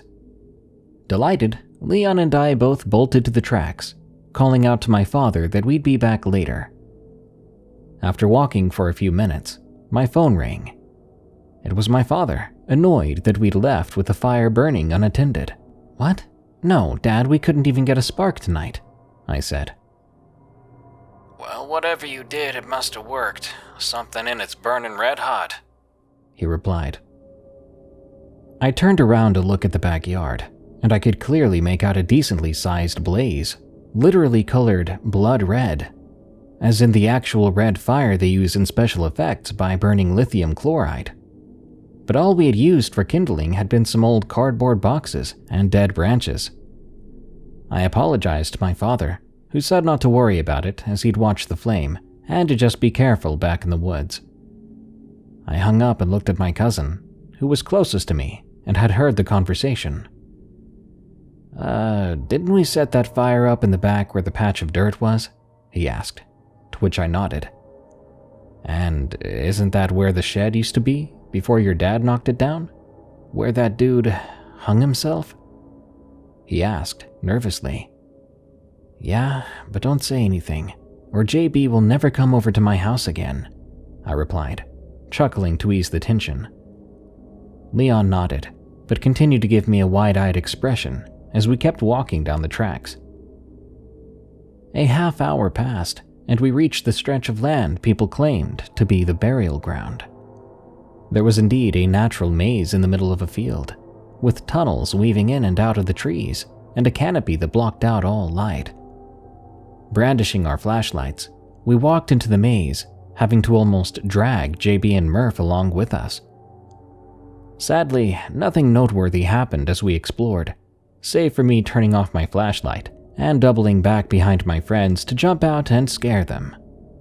Parker laughed, Leon chastised me, Murph punched me on the arm, and JB cussed around half a dozen times. We continued into the center of the maze and discovered a clearing. In the middle of the clearing stood a large tree that had clearly made up the bulk of the canopy, but at some point it must have been struck by lightning, as it was charred and split right down the middle. Oddly enough, a large branch had somehow fallen right between the wedge of the trunk and gotten stuck near the base, giving the tree a resemblance to an inverse cross. The moonlight shined down onto the tree from the gap in the branches above, casting ominous shadows and giving it quite the menacing image. We stared in silence at the tree for a few moments before lightning tore across the sky, illuminating the forest, followed by a billowing crash of thunder. "Did you see that?" JB yelled, speaking so quickly his words slurred together. "See what? See what?" Murph anxiously replied. "I saw something in the trees, something moved," JB hysterically stated. "It's probably just a deer or something," Parker said calmly. "I don't care, I'm leaving now," JB proclaimed, turning around and marching away, with Murph close behind. "You know, the rain is picking up, and I'm getting cold. I'm okay with being done here," I said, and Leon and Parker nodded as we followed our friends back the way we came.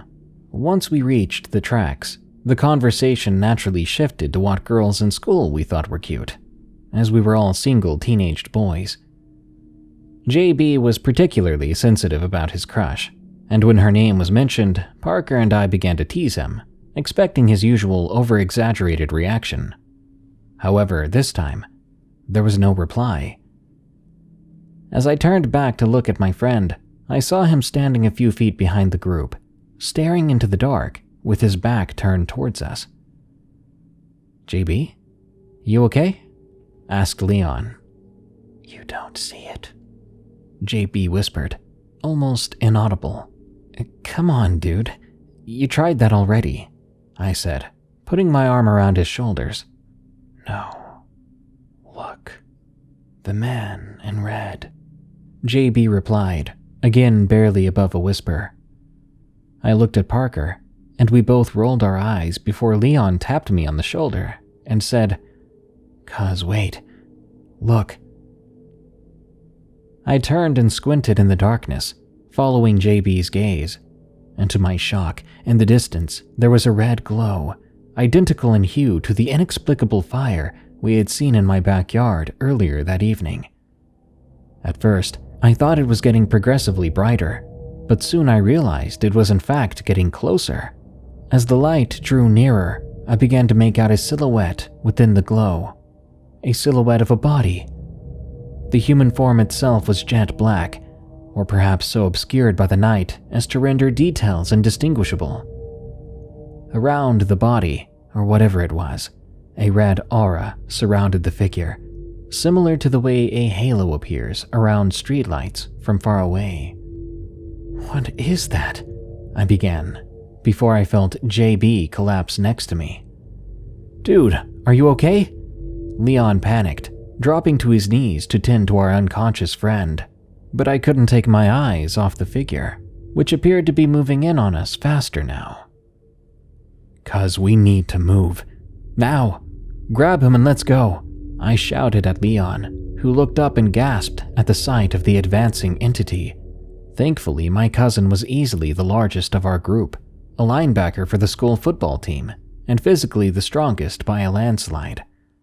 In contrast, JB was co-captain with me on the cross-country team, and thus less than half Leon's size. In one motion, Leon hoisted JB onto his shoulders and followed me back down the tracks, with Parker and Murph trailing behind.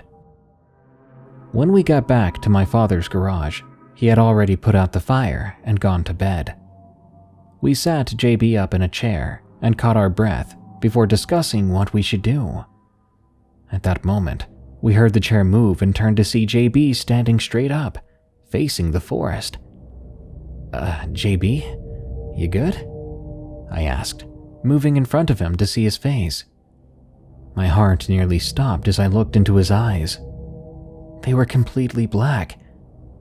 Now, I've since gone to college and gained 2 science degrees, and I keep trying to tell myself that the rational explanation was that his pupils were dilated out of fear, and the dim light of the garage just made it difficult to see the whites of his eyes. Even so, I can't deny that he looked exactly the way Hollywood depicts someone possessed by a demon. "Let's get him back in the chair," Murph said, placing his hands on JB's shoulders in an attempt to move him, but JB wouldn't budge. Even with Leon's help, all 4 of us could not get JB to move an inch. It was like he became a solid mass of stone, affixed to the ground. We tried to no avail for several minutes before collapsing into our chairs. We sat together, eyeing JB and trying to make sense of what was happening well into the morning, until one by one we all fell asleep. I was the first to wake up and immediately looked over to where JB had been standing. He lay on the ground, seemingly unconscious again. "Cuz?" I said, hitting Leon's arm with the back of my hand as he slumbered beside me. He awoke, and we both kneeled to shake JB. He opened his eyes, and they looked the same as they always had, no longer black. "What? Go away, I'm tired," he grumbled. "Wait, why am I on the ground?"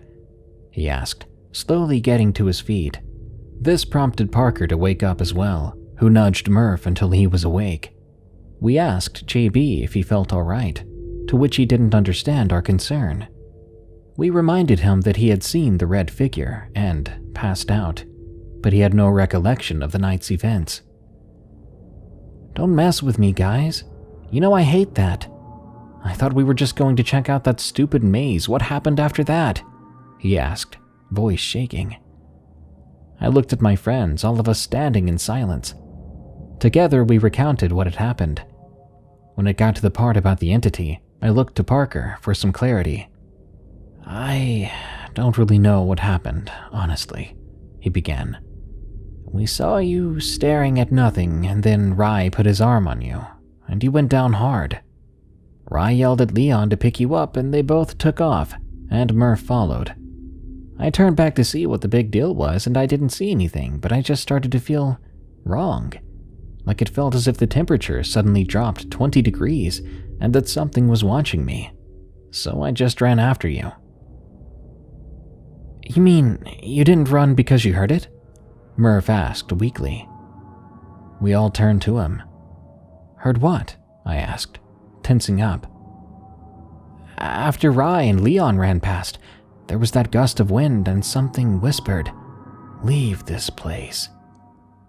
I thought that's why you took off too," Murph said, chin quivering.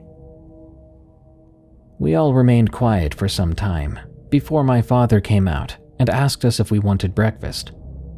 We nodded solemnly and followed him inside. It's been a decade since this all happened. Parker and JB moved out of state. Leon got married and had a kid, and Murph never has time outside of work, so we don't go out on Halloween anymore. But we still try to get together for everyone's birthday each year, and every once in a while on my birthday, we talk about what happened the night I turned 18. Even now, we still don't have an explanation.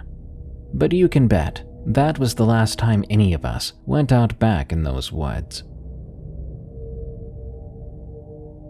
The Eyes, from Michael Goodwin. You could fairly describe it as a functional ghost town now, I suppose. It had once been a relatively important town due to the railroads, but those days were now but a memory. The downtown area still existed, though in a sort of theme park way. With very few exceptions, all the ancient buildings were now antique shops, populated by equally ancient ladies. Added to this were a few ice cream parlors, a restaurant or two, and a dank shady bar off to the side of the map, like a delinquent kid in the class picture. Go ahead and guess which one I worked in. To understand this town is to first understand that it's currently based on a lie. The image of the town being a bustling railroad destination isn't inaccurate, but where it gets interesting though is the history. All these little antique shops and parlors were almost all brothels, gambling dens, and all manner of establishments of ill repute at one time. In their better days, the residents of the city once all gathered together in great jubilation. For what occasion was this, you might ask? Well, for a train wreck. These people actually had old-time photos of their relatives standing on the wreck of 2 trains, dressed in their Sunday fineries. Did they rescue the victims, you might wonder? No, they rifled through the pockets of the dead or dying. The other claim to fame they had was assaulting a circus. Now, when I say this, I don't mean there was a disagreement about ticket prices or perhaps the dunking booth was rigged and they had a scuffle. I mean that as a town they attacked a traveling circus. Nobody quite knows why. The reason I bring this up is that the descendants of these delightful folk still reside there. So while every day this town was rife with civilized people from the surrounding cities, they were outsiders. Every evening at 6 o'clock, the Great Blue Hair Migration took place, and all those decent and kind people headed for the highway.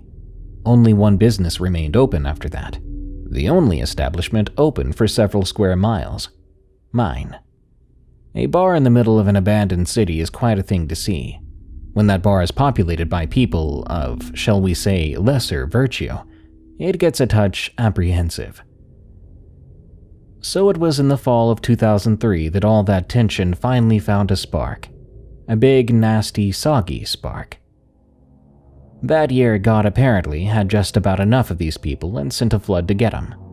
A few abandoned mining shafts, a decent portion of abandoned homes were washed away in a series of storms and overflows. That wasn't the worst of it, though. You see, around 200 years ago, someone decided to buy the cemetery with a calming river flowing through it. Thanks to years of erosion and a sudden blast of surging water on an already waterlogged lowland, well, you get yourself a corpse navy. For days, what passed for the municipal workers were rounding up old Uncle Remus and Aunt Hattie. While recovering the caskets, there was a detail I only heard about when they were drinking their lunches on break. Most of the caskets were empty, or what remained was gnawed upon. And by gnawed, I mean it looked as if a wood chipper went after them. At the time, I didn't put it past these ghouls to resort to eating their dead, but I'm pretty sure you get some sort of disease from eating grandpa jerky, so I chalked it up to wolves or bears. I was wrong. It wouldn't even be a week before I first saw the eyes. It began out in the train yard at first. My bar was on a street that housed an old train depot, a historic hotel, and a few other relics. When leaving that night after cleaning up, I caught the sight of light reflecting from 2 eyes. You know, like how headlights will reflect off a raccoon or something. There was a singular street lamp, mainly for decorative purposes, lighting a gazebo on the corner of the depot and hotel. Both buildings had long since been gutted, leaving only a nicely painted shell for folks to come admire. That was the problem.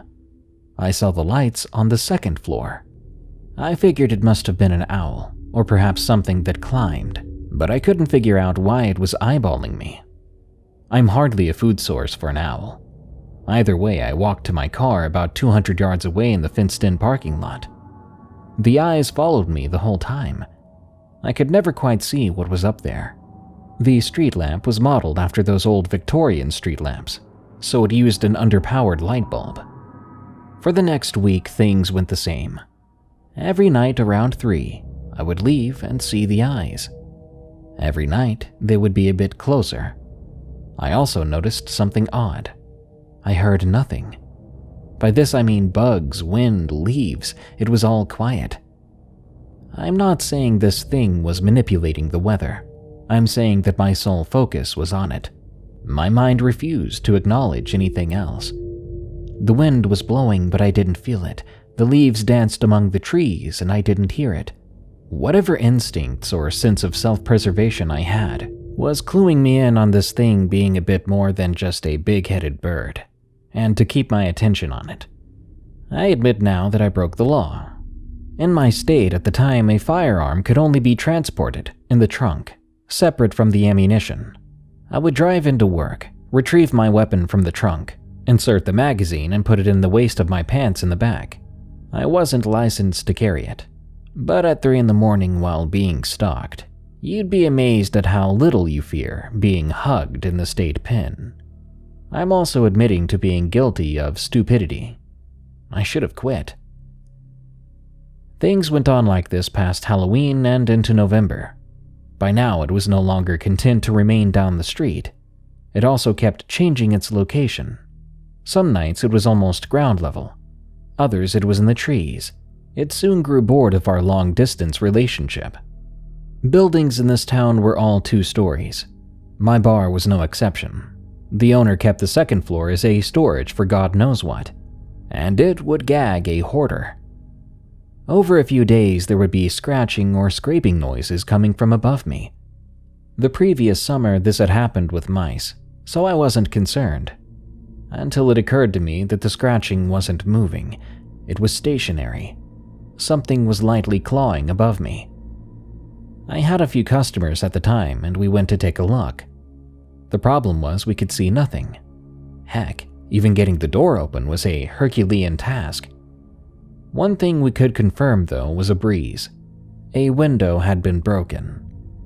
Something shifted in the darkness, something bigger than a mouse, something that knew we couldn't get to it. We shut the door and called the police. Now, saying, "I think there's a godless monstrosity," over the phone is probably fun, but it ensures you'll be dealing with that monstrosity all by yourself. Well, you and 2 drunks. So I went with the possible addict scenario. They took 2 hours to arrive. In the meantime, we heard something clatter onto the dumpster and set off a car alarm. Apparently, godless monstrosities aren't known for their graceful jumping. Outside, we saw an impressive deforming of the plastic and a puddle of some sort of mucus. I'm guessing mucus. I didn't get anywhere near it. In the interests of science, I'll just say that it was thick and ropey looking, as it oozed down the side. Oh, and I bet it stunk. Over the week, my boss hired a few guys to clear out the second floor. He wanted to rent it out as an apartment anyway, and the need to replace 2 windows forced his hand. They found all manner of refuse up there. Let's just say quite a few missing pet posters could now be taken down. Unfortunately, this had an annoying side effect. A police officer greeted me at my car when I pulled in that night. This meant my firearm would remain in the trunk. We talked about the break-in as we walked. I left out the snarky comments about his prompt response time because at heart, I'm a coward. That night I noticed my admirer was right next to my car, 200 yards away and just out of the reach of the lights. Now though, I had it. No trees, no buildings, nothing could mask its size. My little friend was just north of 6 feet. This put us even, as I'm 6'7". I'm not saying it knew I was now unarmed. I'm saying it was in no way afraid of me. I think it was enjoying this process the same way a cat enjoys playing with a mouse. We know how that game ends for the mouse though. So I went back inside. 200 yards. Keep that in mind when I tell you that in the time it took me to lock the door, walk to the register and grab a pair of brass knuckles and a sawed-off pull cue, the eyes were right outside one of the many windows. Just far enough to keep out of sight, but much closer than any time before. I flipped off the lights. No way was I going to sit in a lit-up fishbowl, seeing my own reflection.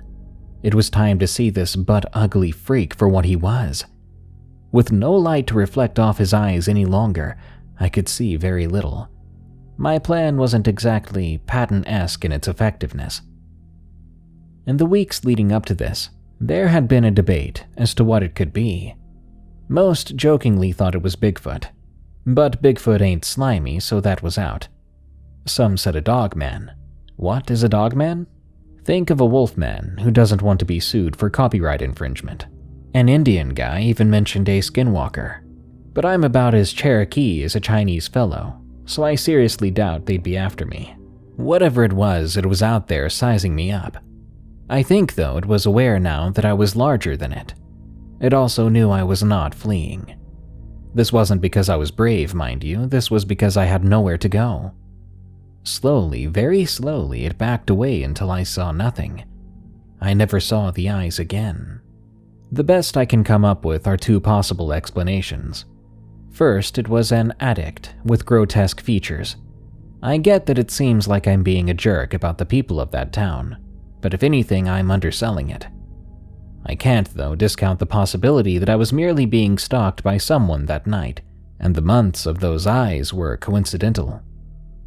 The other possibility, the one that keeps me up some nights, is that the flood had washed something out of those mines, something that had been living on the abundant animal life of the area with little fear of being found.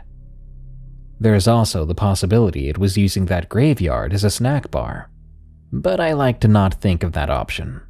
I think when it was flooded out, it used my bar as a den, waiting for me to leave each night. I think I angered it when we closed it off, and he came by one last time to even the score.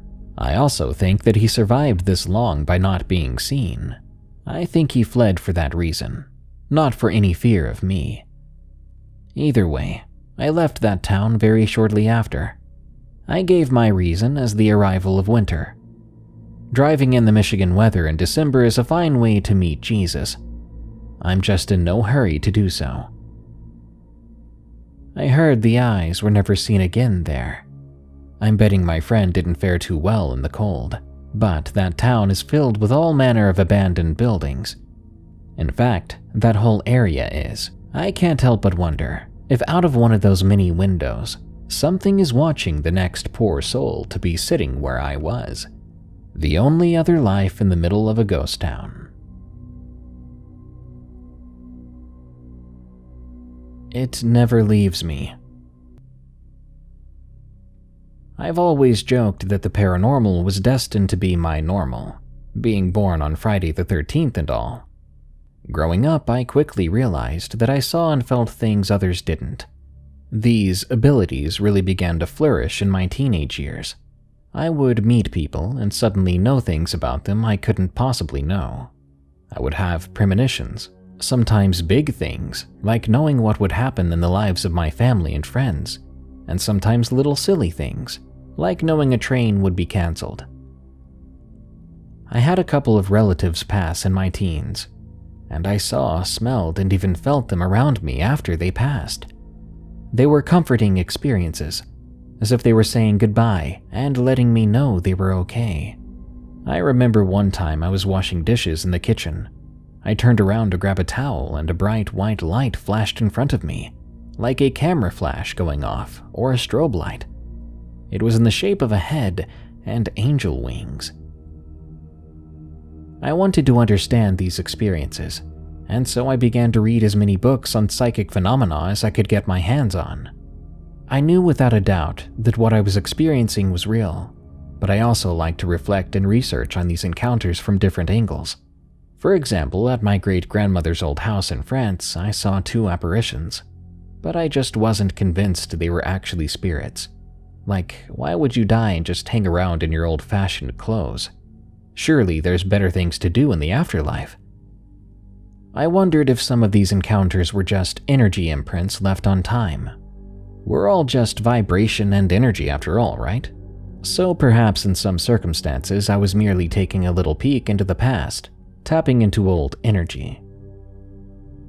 From my research, I felt I had clairvoyant abilities, and I wanted to try to control them better, rather than just having random psychic experiences. I did everything you could possibly imagine to open myself up further. I meditated daily, worked with crystals, and eventually started giving readings to people. I would sit with people and hold their ring or watch and receive a little movie in my mind or through gut feelings and tell them what information I received about their past, present, and future. Sometimes I would get messages from people who had passed. Often I'd end up doing readings at parties with strangers, and many of these would become emotional. I felt as if I was helping people, and I never charged money for any of this. It was just something I loved to do. I started to write about my experiences, and then something magical happened. One of my favorite authors contacted me and offered me a scholarship to their mediumship course in America because they were impressed with my work they'd found online. This was the most amazing thing that had ever happened to me. I had all of this author's books about spirituality and the paranormal, and I couldn't believe I was going to meet them and study with them to own my skills even further. I was 21 at the time, and I went to America for a few weeks to do this. It was such a dream come true. The course was amazing. I loved that I was in a room with hundreds of people getting to talk about the paranormal and practice readings and healings on each other. And when I wasn't on the course, we'd have fun day trips out, going hiking and things like that. My trip even ended with this author inviting me to come back in a few months to work with them. Unfortunately, I was completely unaware of the horrors that were to come. When I went to catch my flight home, I was told the plane had been overbooked, and they were going to put me up in a hotel and I would take a different route back to London in a few days. It was inconvenient, but not the worst thing, until I stepped foot into my temporary accommodation. As soon as I entered that room, something just felt off. There was a bad energy in that room. I felt as if I was being watched by someone or something with bad intentions.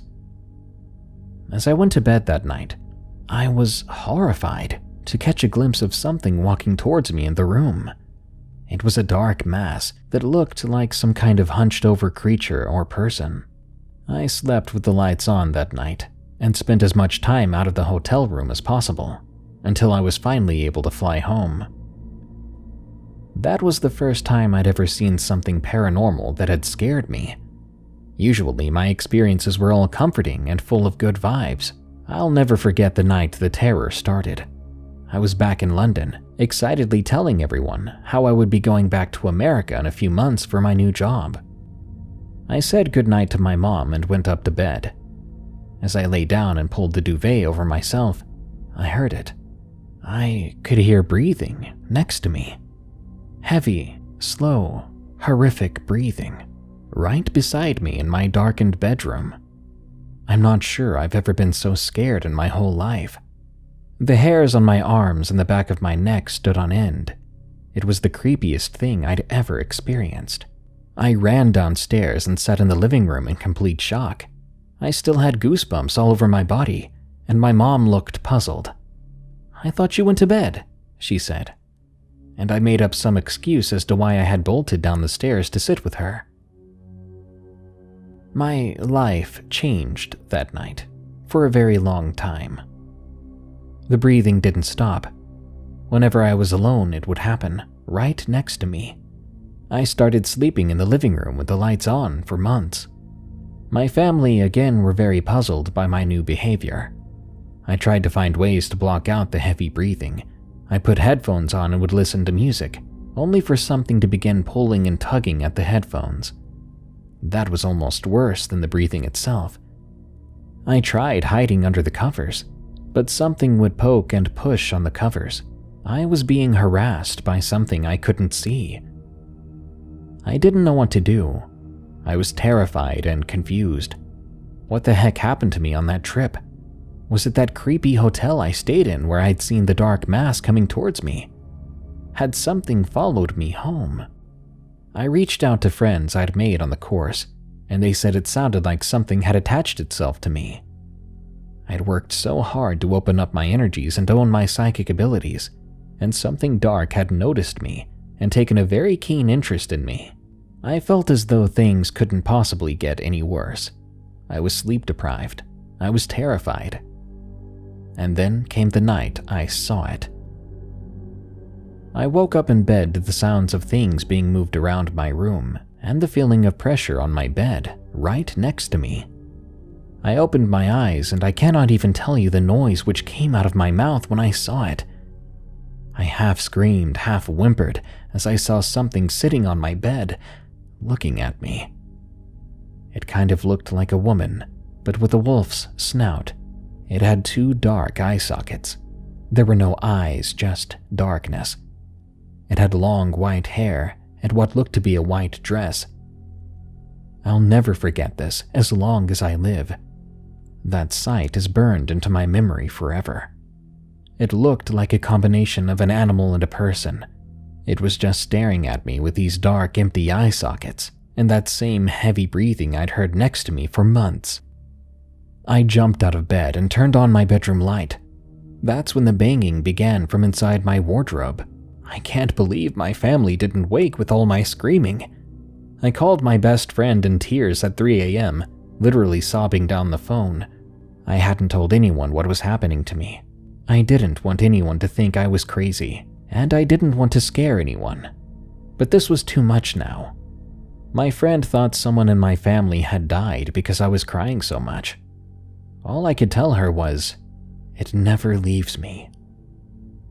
I couldn't believe my passion for spirituality and mysticism, the most sacred and special part of my life, was now bringing me this utter trauma. I didn't sign on for this poltergeist demonic crap. I wanted out. And still, it wasn't over. My best friend had to take my early morning calls for months on end. There was the time I woke up and saw arms reaching towards me from my ceiling. I would see objects in my room just move around in front of me, banging, scratching on the walls, and being touched. Being touched was the absolute worst. I could feel it pulling my hair. It was terrifying. I was exhausted from being so scared all the time. Sometimes I would wake up with bruises and scratches on my body. I dreaded to think what was happening to me in those few moments I managed to sleep at night. That was it. I went into overdrive, trying to rid myself of whatever the heck had attached itself to me. I burned sage. I put black obsidian crystals in every corner of my room for protection. I even went to my local church to get holy water to sprinkle around my bedroom. I'm not particularly religious. I've always just considered myself very spiritual. I know something is out there, but I've never wanted to put a label on it. However, my grandmother is very religious, and I always found comfort and power in the crosses and things in her house. And at this dark time, they did help to make me feel a little more protected. Thankfully, during this whole experience, my family were always safe. Nothing ever happened to anyone else. It was just me. It only wanted me. The breathing and touching even followed me to work. Honestly, when I think back on that time, it really was pure heck. As I cleansed the space around me daily, I began to feel less afraid. I got my power back, and I think whatever was harassing me became weaker because I became less fearful. This is going to sound weird, but the heavy breathing and poltergeist activity was so constant that it just became normal. I was so tired I just couldn't even be bothered to be terrified anymore. This was just my life now. I never thought that such terrible things could become normal, but they did, and my fear faded. And as my fear faded and I continued to cleanse my environment daily with sage and all of those things, this demon, or whatever it was, lost its power over me. And over time, the breathing became less, and I think about a year later, I was finally able to sleep through the night again, in the dark, without holy water. No breathing, no prodding or pulling, nothing being moved around my room. It had finally left me. My life now is very different. I'm still incredibly spiritual, but it's a very private thing. I don't do readings, and I never intentionally try to tap into energies. I still have random experiences and premonitions, but I'm happy to say it's back to how it was before. All love and good vibes. I can't really watch ghost movies anymore. You know, things like The Conjuring and Paranormal Activity, as those movies just make me feel sick in my stomach. After all, I lived through my own personal version of that. So to me, it's not fiction, so it just creeps me out and brings back awful memories of such a long period of time, completely living in fear. I have the uttermost respect for the paranormal now, and I've learned not to open doors to things you don't understand. You have no idea what you might invite in. Northern Afghanistan. From Rooster. Afghanistan is a brutal place. Even though I've been home for well over a year now, some of the things I saw there still haunt me. This story is about the many ghosts of that land, and therefore I will not discuss anything else but that. Faryab province is a northern province in Afghanistan, along the border of Turkmenistan. I was at a very small FOB, which was called Mayamana. This little base was always in blackout conditions, and it was some rough living, although better than some other places I went to. It did have running water, but it was undrinkable, and every single meal I ate came from a bag, aka an MRE. There was a group of Afghan army commandos that had been ambushed by the Taliban and had taken very heavy casualties. They were evacuated to Maimana because there was a German army surgical team there. A lot of these men who were brought there died. Now, as I said, this place was in blackout conditions, which, if you don't know, that means no light should be shined at night. You can use a red light if necessary, but generally, no light should be used at night.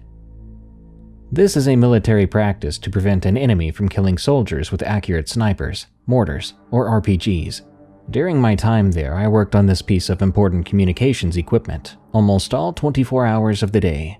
I would work from 10 a.m. to 6 a.m., which means through the day and through the night. Apart from some of the uplift platoon who were in the towers, I was probably one of the only others awake at night. Navigating my way to the bathrooms, my cot, or anywhere at night was not easy.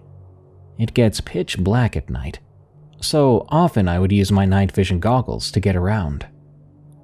One night at about 4 a.m., I was taking a break from my work and sitting on some stairs smoking a cigarette, contemplating if the GI Bill was going to be worth this, when I heard someone walking on the gravel path.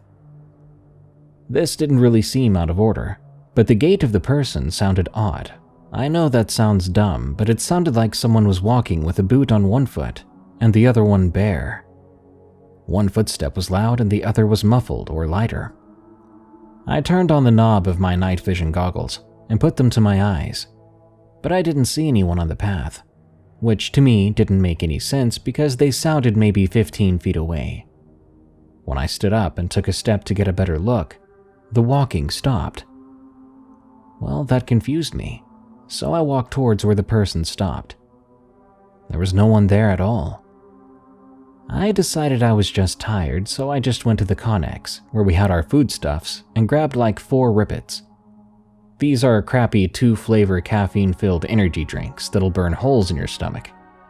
I took my little lifesavers, put 3 in the dump pouch on my battle belt, and lit another cigarette on my way back to the stairs I was on earlier. When I was almost there, I heard it again. The same person walking weird. They were walking behind me this time. I don't think I could have turned around faster than I did, only to discover nothing again. I was getting super on edge. I removed my pistol from its holster when I heard another noise from behind me on my stairs. I had my gun in a low, ready position when I saw one of the local cats that we had called Mana tear tail up the stairs. I felt like an idiot. I decocked and reholstered my pistol. Just as my heart rate began to normalize, I heard a voice behind me. Salam alaikum. I just about jumped out of my skin and dropped my Rippet and almost inhaled my cigarette. Wa alaikum salam, I replied as I turned around. A dead man's face was literally right in mine. His face was bathed in the green tint of my goggles, and his eyes didn't reflect. This startled me so bad, I was trying to backpedal, and just ended up on my rear in the gravel, staring at a man that I'd seen die just a few days ago. He wore the same torn and bloodied uniform. His shrapnel-filled leg had a tourniquet still on, but no boot on that side. I stared in disbelief. I scrambled for my pistol, but then he just wasn't there. He disappeared, no sounds, just nothing. I was left alone and confused, sitting in a puddle of Rippet from how I'd fallen on them and popped them in my dump pouch. I never saw or heard him again the rest of my stay there, but I did always feel watched late at night. I left there not too long after that and went on to other places that gave me even more stories, if anyone cares to hear them. The Cumberland Plateau, from Hal, the birdlady. This is a true story that happened while I was driving back from Kansas City to Knoxville in January of 2016. I'm not sure what happened that night. The closest category I can think of would be a glitch in the Matrix. This event changed my philosophy of time and space, and my mother, who's a Christian that won't lie about anything, was in the passenger seat. The context of the trip was I had to drive from Knoxville, Tennessee to Kansas City, Kansas for my sister's custody hearing. I'd been to Kansas City before and I didn't like it. The drive is about 18 hours each way. I thought the worst thing was the EF3 tornado that my dad nearly drove us into the year before, but this one takes first place. The custody hearing went in our favor. I'd gotten about 4 hours of sleep before having to drive back to East Tennessee. I was drinking tons of energy drinks just to get it over with and be back home. I wouldn't be getting home on schedule. I was going eastbound on the Cumberland Plateau. I'll give some context here. The plateau has a westbound side and an eastbound side. Each side is separate from the other, meaning you can't see the westbound side if you're on the eastbound. They're separate one-way roads. Each road through the plateau has 2 lanes. It was about 1:30 a.m. I had the GPS on my phone on. My mother and sister were both asleep in the car, and my car was the only car on the road, until a vehicle came up behind me at a high speed. I was in no mood to play road games, especially with my mom and sister in the car, but the vehicle got right on my bumper with high beams on. To me, it looked like a truck because the headlights were higher than my sedans. I decided they could just get in the other lane and pass me. I don't like pacifying bullies on the road, but I had a bad feeling about this one. I had my pistol loaded and ready. I never hesitate defending myself and my family. This guy just wouldn't do the right thing and pass me. So after a minute of him harassing me, I gave up and moved to the right lane. I was emboldened with my pistol at the ready, so I decided to flip this jerk off as he passed me, like he was the king of the road. My initial anger got worse when I saw it was an ambulance driving so recklessly. I was still flipping him off, but I noticed something very odd about the ambulance. For one, there was no passenger EMT, and I could not see the driver. As it sped past, I looked at the back. The lights were on in the back, but there was no patient. I just saw an empty gurney with the lights on. So there I was driving my family in the middle of the night, and this bizarre ambulance was the only other vehicle on the road. I kept thinking how odd it was that I couldn't see anyone in that ambulance. I convinced myself the driver must be obscured by something, but I knew for sure there was no one in the passenger seat, and the lights were on with no patient. I've never seen that before nor since this event. It sped around the bend, and that was the last I saw of it. Sure, it was going faster than I was, but I should have still been able to see its lights. I was very unsettled, but all I cared about was getting back home. I was very sore from 2 days of driving. What happened next, I'll never be able to explain. I kept driving. Getting through the plateau only takes 10 to 20 minutes maximum. I passed a sign that read Crossville 5 miles. I kept going only to see the same exact sign 5 minutes later. And again, every 5 minutes I kept driving. This was going on for an hour. Keep in mind it only takes 20 minutes max if you drive slow to get through this plateau. I was exceeding the speed limit by 15 miles over. There are lots of curves on the road, so I really was white-knuckle driving, just trying to get out. I should also add there are no exit ramps, no way to get turned around since it's one way, and no street lights.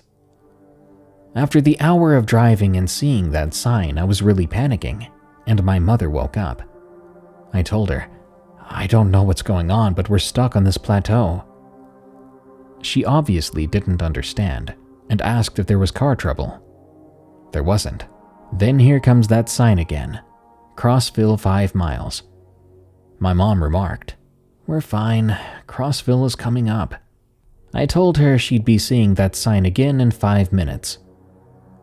Well, she did, but she said something about the Tennessee Department of Transportation accidentally putting the sign up twice. I told her that's not what was going on. At this time, I told her about the ambulance that looked completely unmanned and how it vanished after going around one bend, and the endless sign commencing after that ambulance. We sat in silence for a few moments, and I started putting it together in my head. I came to the conclusion I must have fallen asleep at the wheel, killing myself and my family, and the ambulance was symbolic of that. I thought we'd be stuck on this road forever. I can't even put into words how horrifying that thought is, that I'd killed my family. I finally broke the silence, saying a sentence I hate repeating and hope to never say again. I was crying at this point. "Mom, are we dead?" My mom finally replied, "I don't know." Keep in mind my mother is a Christian.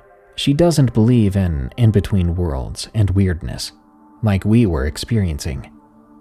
I kept driving in silence and crying. I could not believe what was happening. But finally, we saw a different sign, one that cautioned that there was heavy fog. It was one of those signs that change messages depending on the traffic situation. I felt hope, but there wasn't any fog at all. After seeing the fog warning sign, I blinked my eyes and suddenly, we were out. We were on a 4-lane highway surrounded by other cars. I couldn't even try to figure out how that happened. All I know is we were overjoyed that we were alive. Nothing else of note happened on this trip. I was in the Cumberland Plateau for 1.5 hours, but I arrived home only 1 hour later than expected. To this day, I have no idea what happened that night or why. It was like we were trapped in a time loop, preceding that strange ambulance. We've told a few people, and the only reason anyone believes it is because my mom backs up the story, and everyone knows she never lies. It was as if time and reality as I knew it ceased to exist that night. I've been through the plateau since then, and nothing has ever happened again. It will always remain a creepy mystery for my family. Old Family Tale from Katty Vengeance. My surname is Stonecker, and my family has been established in West Virginia since the early 1700s. Although there are a few historical sites with our name attached to it, my parents didn't really have much to do with them. Actually, I only found out about my family's connections to actual historical locations when I was researching the authenticity of an old family legend. This legend involves a woman, my 5th or 6th removed grandmother on my dad's side, named Zelda, and her husband, whose name I believe was Simon. The story goes as my dad told it to me. Simon was the 3rd or 4th son of a Samuel Stonecker and was born somewhere around 1810. He married early in life, but his first wife, who remained unnamed, disappeared. Later on, in his mid-20s, he married again, this time to Zelda, whose previous surname had been something like Westfall or Westerfall. Anyway, they had a son their first year of marriage, and things were going fine in their little cabin household up to that point. They were farmers by trade, but Simon was also a carpenter, and that's where most of their money came from. Simon liked to drink. He didn't care for the domestic life, and he disliked his son's crying, believing that Zelda focused too much on the child and not her chores or wifely duties. Remember, this was the 1800s, and things were sometimes messed up about women's roles. Anyway, he started fighting with her. She argued that her son came before everything else, including Simon, which didn't sit well with him. According to my dad, that was probably the start of it. Simon started drinking their money away, and when he got home, he was abusive toward his wife and young son. It was at this point that Zelda became pregnant again. After a long and strenuous pregnancy, Zelda gave birth to a daughter, whose name I can't remember. Now with a young toddler and another baby taking up most of Zelda's time, and subsequently distracting her, Simon grew worse. He began to hit his wife, and eventually turned on his young son too. It was a miserable time. Their living space also suffered from Simon's negligence. He constantly smashed things, broke glass, slammed doors hard enough to break their latches, and even though he was a skilled carpenter, he would not do anything to fix or maintain the house. Zelda had limited resources and could only fix so much. It was around the time their son turned 6 or maybe 7 when Zelda had enough. She packed what little she owned, sold some old heirlooms, and prepared to take her children away.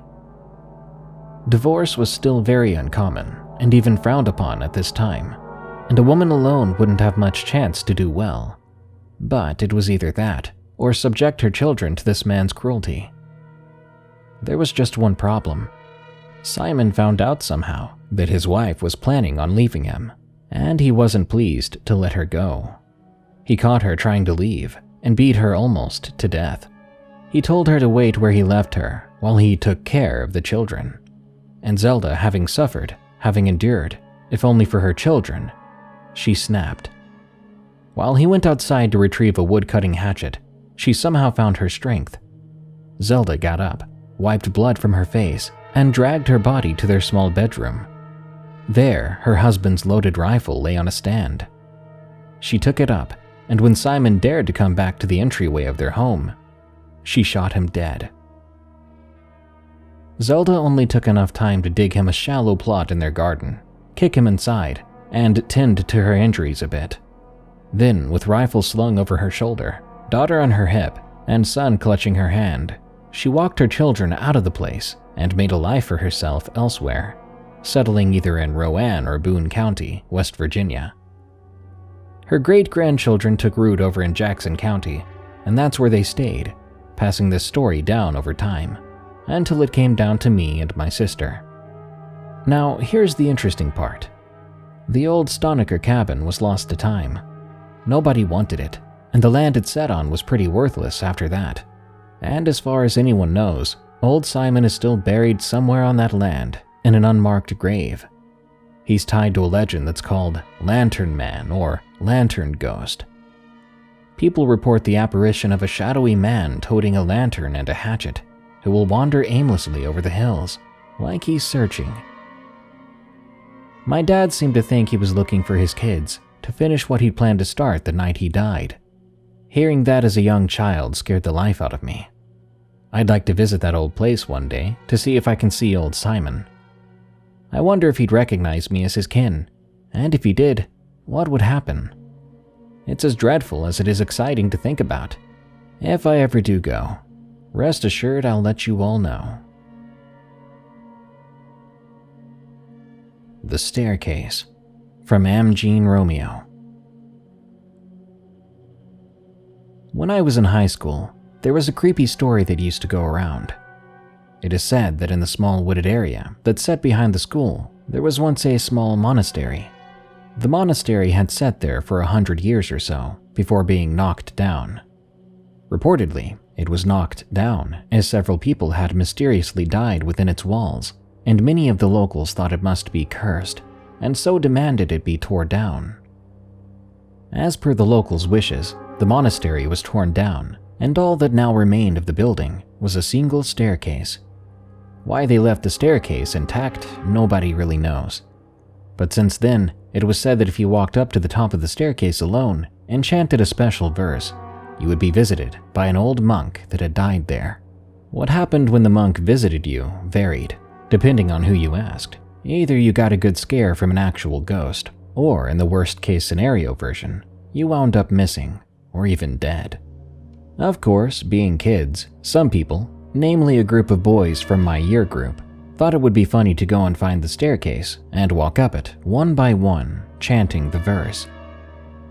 None of them truly believed the story, but wanted to look cool in front of everyone else. For the purpose of not wanting anyone to try this ritual, I will not repeat the verse here.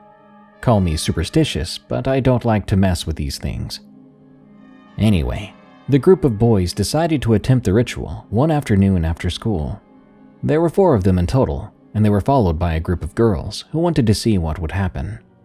I unfortunately got roped into following them by one of my friends, but steadfastly refused to actually participate in the ritual. So we all trudged through the small wooded area, and it didn't take long for us to come across the staircase. The boys were laughing, heading straight to the staircase, while the rest of us held back, watching with interest. The first boy, the ringleader of the group, started stomping up the staircase, chanting the verse as loudly as he could. The others laughed at him and started clapping, applauding his bravery. He walked back down, and all 3 remaining boys took their turn, all of them running up the stairs, shouting out the words. Some of the girls even felt brave enough to try it themselves, but I resolutely stayed back. Though in my logical brain I knew it was just some story, it still didn't feel right to mess with such things. After everyone had their turn, we all headed back out of the woods and made our respective ways back home. Over the next few days, all anyone could talk about was about how brave the girls and boys were for daring to do such a scary ritual. The boys especially basked in the attention, and it even led to a few others in other year groups attempting the ritual too. Eventually, everything died down, and just as we all thought, nothing strange happened. Time passed, and most of the people around me forgot the story, too caught up in the next craze. But then I remember walking into my first lesson of the day one morning, about a couple of weeks later. I saw the 4 boys all sat around a table, whispering to each other. It was odd to see such usually rambunctious boys so quiet and solemn. I strained my ear in an effort to listen, but my attempts were unsuccessful. Just then, the teacher came in, and the boys grew quiet, and the teacher began the lesson. Lunchtime the same day, I found out what they'd been talking about. The ringleader of the group, A, had said that his family had been experiencing a lot of bad luck recently. His dad had gotten in trouble at work, and one of his grandparents had gotten sick. Adding to that, his brother had been in an accident and hurt his leg. At first, I felt bad for A. I didn't make a connection with the staircase. More time passed, and I heard more stories come from the rest of the group, and some of the girls who had also walked up the staircase.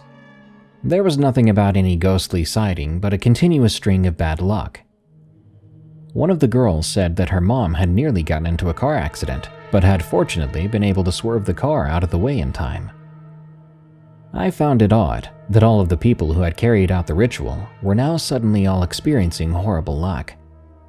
This continued for several weeks, until eventually I stopped hearing any new stories. A ended up moving away as his dad's job was transferred to another city. Eventually, the events of those weeks became just a memory, but for the remainder of my time at the school, I gave that small wooded area a wide berth. Fast forward about 6 years later, and I'm randomly looking through Facebook, looking up the people I went to school with. I had been bad at keeping in touch and wanted to see what everyone was up to. I ended up striking up a conversation with one of the girls who had been there that day, B. B had reconnected with A when he moved back to our city a few years prior. They'd started a relationship, eventually getting married. Only what she told me next was strange. B said ever since high school, A had felt that he was followed by a streak of bad luck. As an adult, he had been somewhat successful, starting his own business, getting married, but something always went wrong. His business had failed within a few years of startup. Worse then, he lost his grandfather when he was 18, closely followed by his dad a year later. His dad had only been in his 40s and had been in good health, but had suddenly dropped dead of a heart attack. This brought back memories of high school, and of the day we all watched A and his friends climb the staircase. B and I ended up keeping in touch for several years after that, but one day I checked my phone and saw a Facebook notification from her, asking me to call her. I did, and she answered. Her words came out choked and broken, due to her biting back tears. A had been killed in a hit-and-run car accident. He was 28. I don't know if the curse of the steps is true, or maybe everyone's bad luck is coincidental, but something dark had followed A from that day, and now he is no longer with us. Should I feed it too? From Rose Coopera.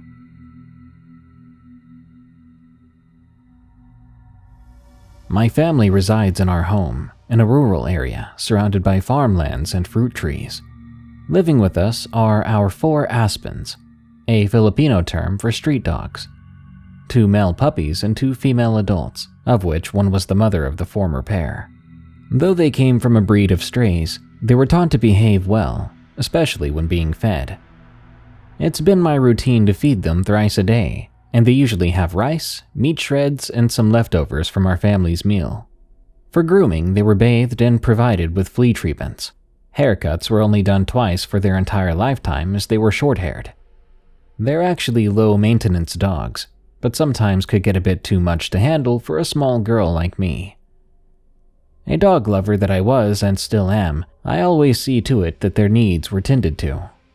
I never once complained about doing the pet-related chores, until that one unforgettable night. That evening, my mom and sisters were already in bed. I was alone in the kitchen prepping the dog's meal. Above the kitchen sink was a small window viewing the backyard, and I was peeking through it to see what the dogs were up to.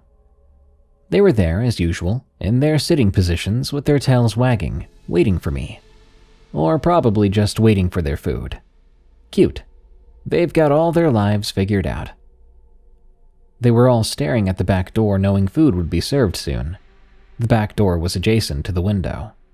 From inside the kitchen, I could easily see it in my left peripheral, and just a bit further to the right would be the pile of hungry dogs. I clearly remembered I was hunched over the tub of food when I looked outside. For a moment, I thought I saw a kid, standing between the door and the dogs facing the door. Was his head bowed down? What is a kid doing outside at this time? I looked again, and there was no one except for the dogs outside. Tired, I immediately dismissed the idea of having a kindergartner as a guest in the middle of the night. I fought the goosebumps and went on to my chore. With the dogs fed and lights turned off, I retired to my bed, forgetting what had happened. The following day, I was out with the dogs playing when I noticed one of them was missing its collar. It was a short red belt, just like his brother's, with his name sewn on it. I tried looking around, thinking it may have been dropped by the mutt nearby. However, I was called for an errand and wasn't able to find it. Come dinner time, I had to feed the hounds of heck again. At about 10:15, the house was pitch black, except for the opposite ends of the house, the parking in front and the kitchen where I was at, which was lit by a dim fluorescent bulb. I was wiping off the tiles when suddenly I felt chills down my spine when I remembered what I thought I saw the night before. It might have been someone else's kid loitering around, but it was dark that night, and children are at bedtime during those hours, or they should be. With those rushing thoughts, I mindlessly stepped out of the back door and poured mounds of dog food into all 4 of the bowls. Done with my job, I sat back on the doorway and watched the dogs finish their food. Then I stared blankly out to the dark yard. The open space in front of me was kind of enveloped in flat silence, with only the most subtle sounds coming from the cold night breeze, the rustling of leaves, and scratching of branches. It strangely felt heavy, and it was as if the darkness outside stared back at me. Only the little sloppy noises from the dogs, which I thought sounded a bit funny, calmed the unease. It was a split second, and everything fell to a deep hush. It felt like the air stopped moving around me. The trees were completely motionless. My eyes started scanning the entirety of the backyard when I sensed something was behind the papaya tree, a few meters from me and the dogs. The dim kitchen light helped me see of what I first thought was a hanging piece of cloth. I suddenly felt weak when I realized what I was looking at. It was the kid. I froze. The kid from the other night.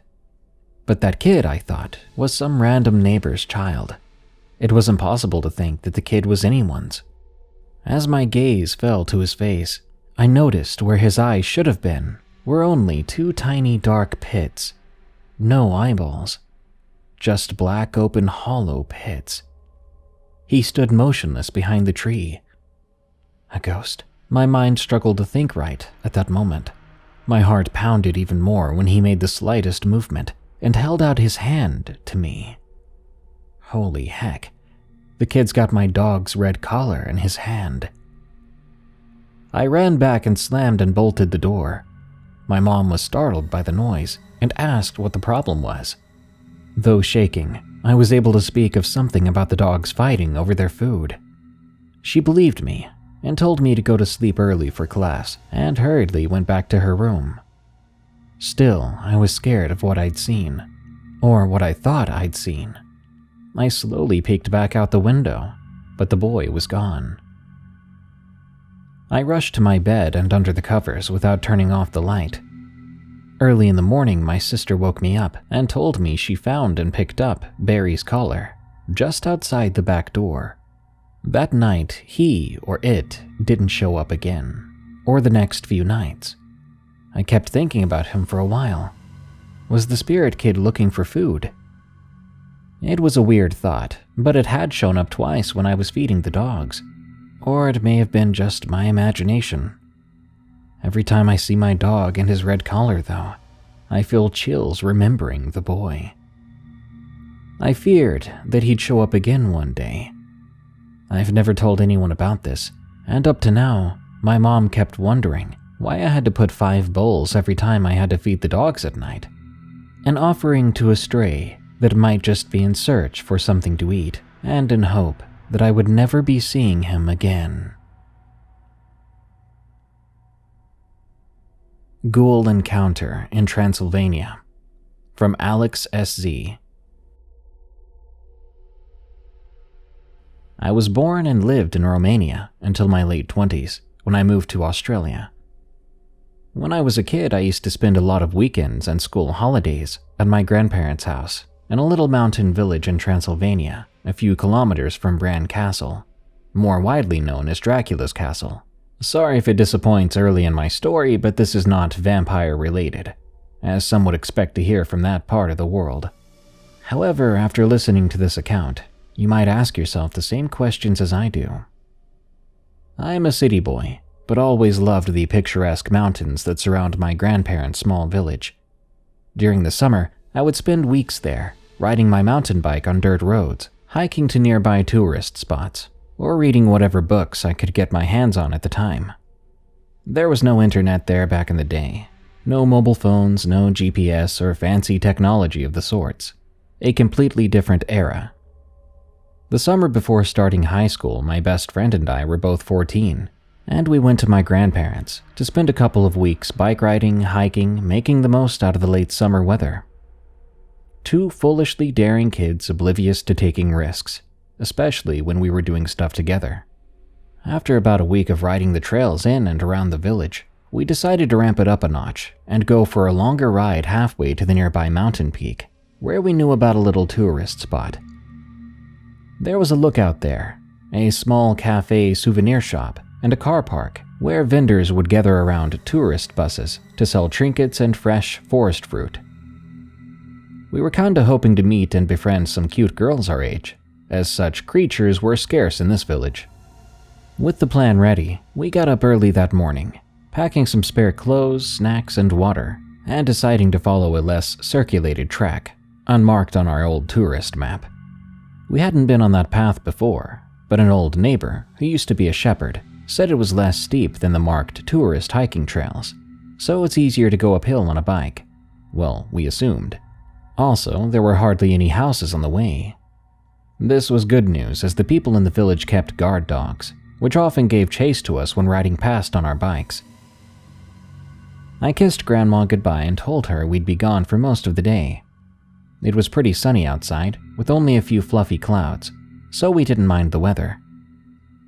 For the first couple of hours, we kept going uphill at a steady pace. The village remained well behind as we were approaching a thick pine forest. The track became much more difficult than anticipated, with lots of uneven loose rocks and overgrown vegetation. We didn't realize it was mainly used by sheep herds to go up the mountain in the spring and back in autumn.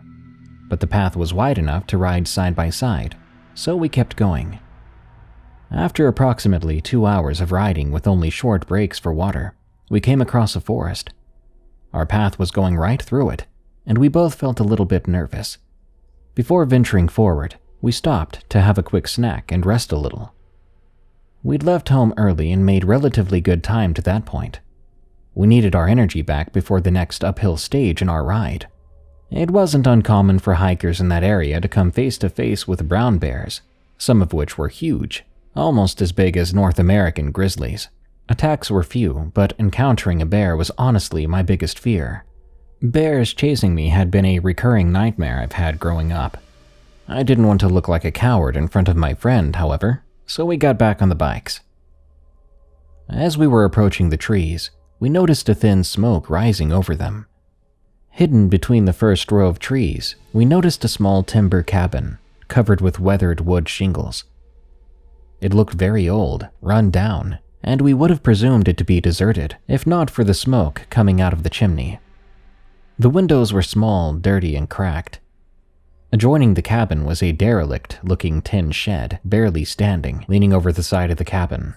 The courtyard surrounding them was muddy, with some rusty buckets scattered around. The thing I noticed and still remember quite vividly was a large, darkened wood chopping block near the shed, with rusty chains nailed to it.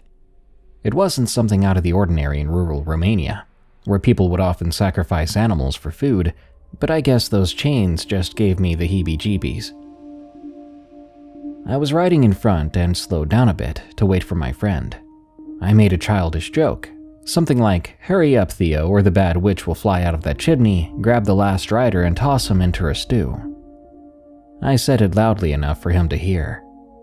2 seconds later, the front door creaked open, and a strange old man busted out, shouting at us with a guttural, broken voice. We were startled, but slowed down a bit to say good day. As we were taught, it was always the polite thing to do in our village. The old man then grabbed a wooden stick from near the door and started waving it, walking wobbly towards us, while continuing to yell something that we couldn't understand. He looked menacing, however, and frankly quite disgusting, with oily hair and ripped clothes, large yellow teeth, bulging eyes, and the veins on his face visibly pumping. The man was short but stocky, and we weren't going to wait around for him to make sense. We got pedaling right away, continuing our way on the rocky path, deeper into the forest. We soon lost sight of the house and the old man as we went around a bend. Theo and I were trying to laugh and joke about this weird encounter, but truth is we were both shaken up and knackered at that point. As soon as we cleared the forest, we had to stop and have a rest, drink water, and eat something. Our determination from early morning had completely washed off by that point. I felt pretty helpless and scared, realizing we underestimated our capacity to roam through the woods on our average quality mountain bikes. My legs were cramping up. Theo could barely breathe and was frustrated with his bike, which was having issues changing gears.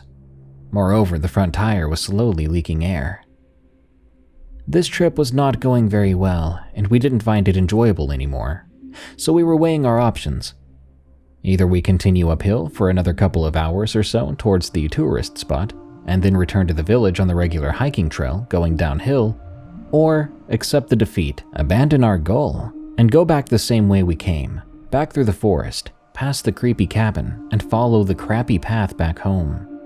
The idea of giving up and going back did not sit well at all with our young male hormones, but there was one factor that got the city boys by surprise, and ultimately made the decision for us: the weather.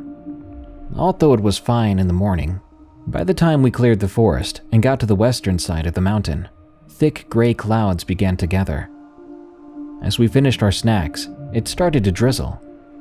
We could now see the top of the mountain covered in a dense fog, which was slowly lowering towards us. So this was it. Without much enthusiasm, Theo and I made the rational decision to head back immediately, hoping to avoid a complete drenching on our way home. We put on our plastic raincoats. Theo pumped some air in his front tire, and we hopped back on the bikes, heading back into the forest. 5 minutes into the ride, the drizzle turned into proper rain, making some portions of the track muddy and slippery. A thin fog slowly engulfed the woods. Visibility was still okay, but the scenery became very eerie and gray. Theo and I were both silent, trying to keep our focus on the track ahead. I remember feeling really anxious and suddenly overwhelmed by what I could only describe as desperation to get out of the forest immediately. I was too scared to pedal any faster, as the bike was already skidding down the muddy track. I still very well remember the silhouette of that cabin coming into view. Needless to say, I found it 100 times creepier with the rainfall and gray mist surrounding it. Approaching the house, I was feeling my heart beating out of my chest, so I decided to counteract that by acting brave, rather being a jerk.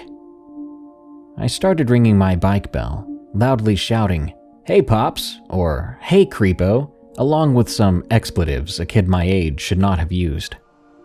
Theo joined me with even more enthusiasm. These were some very poor decisions.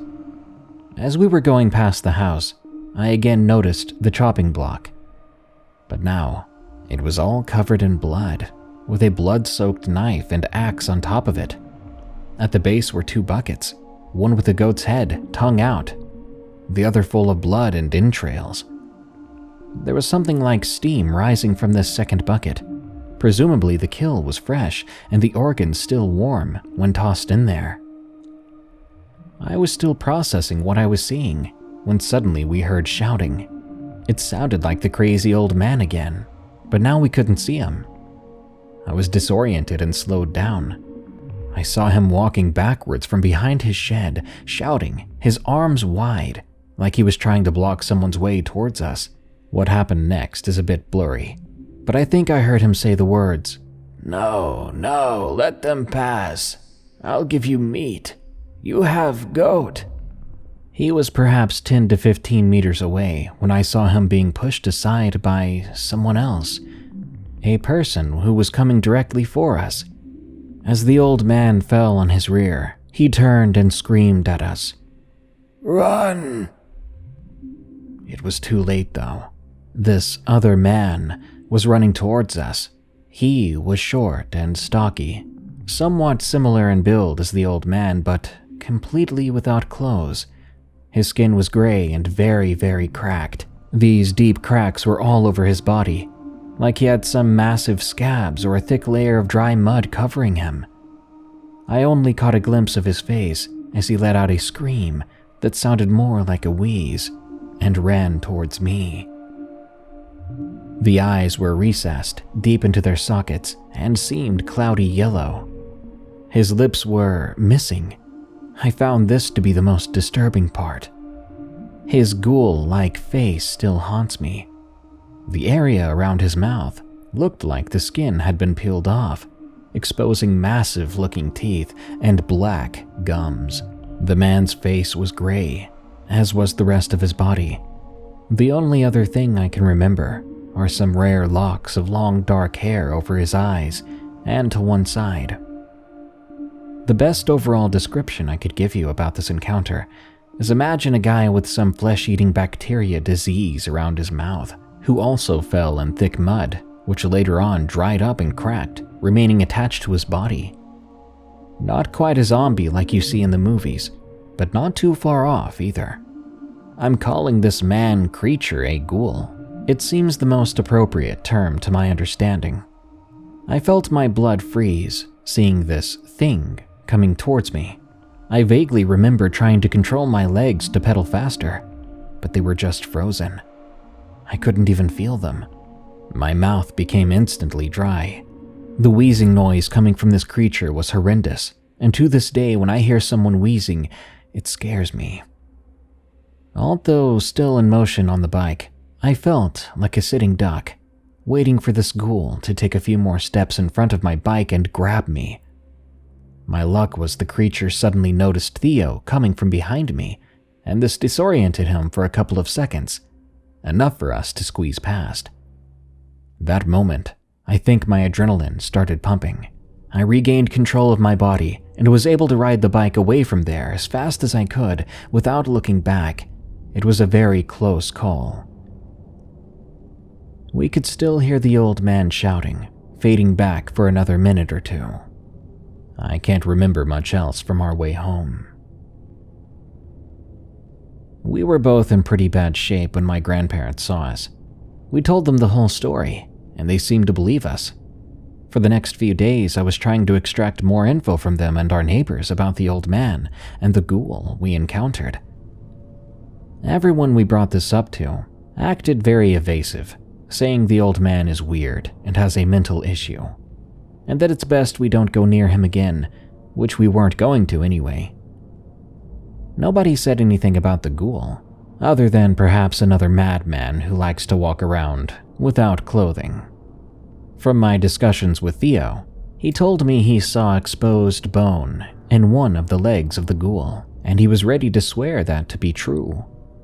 Theo also mentioned bloodstains on his thighs. I don't know about either of those, as much as I tried to remember more details. However, before I wrap this up, here comes the creepy end.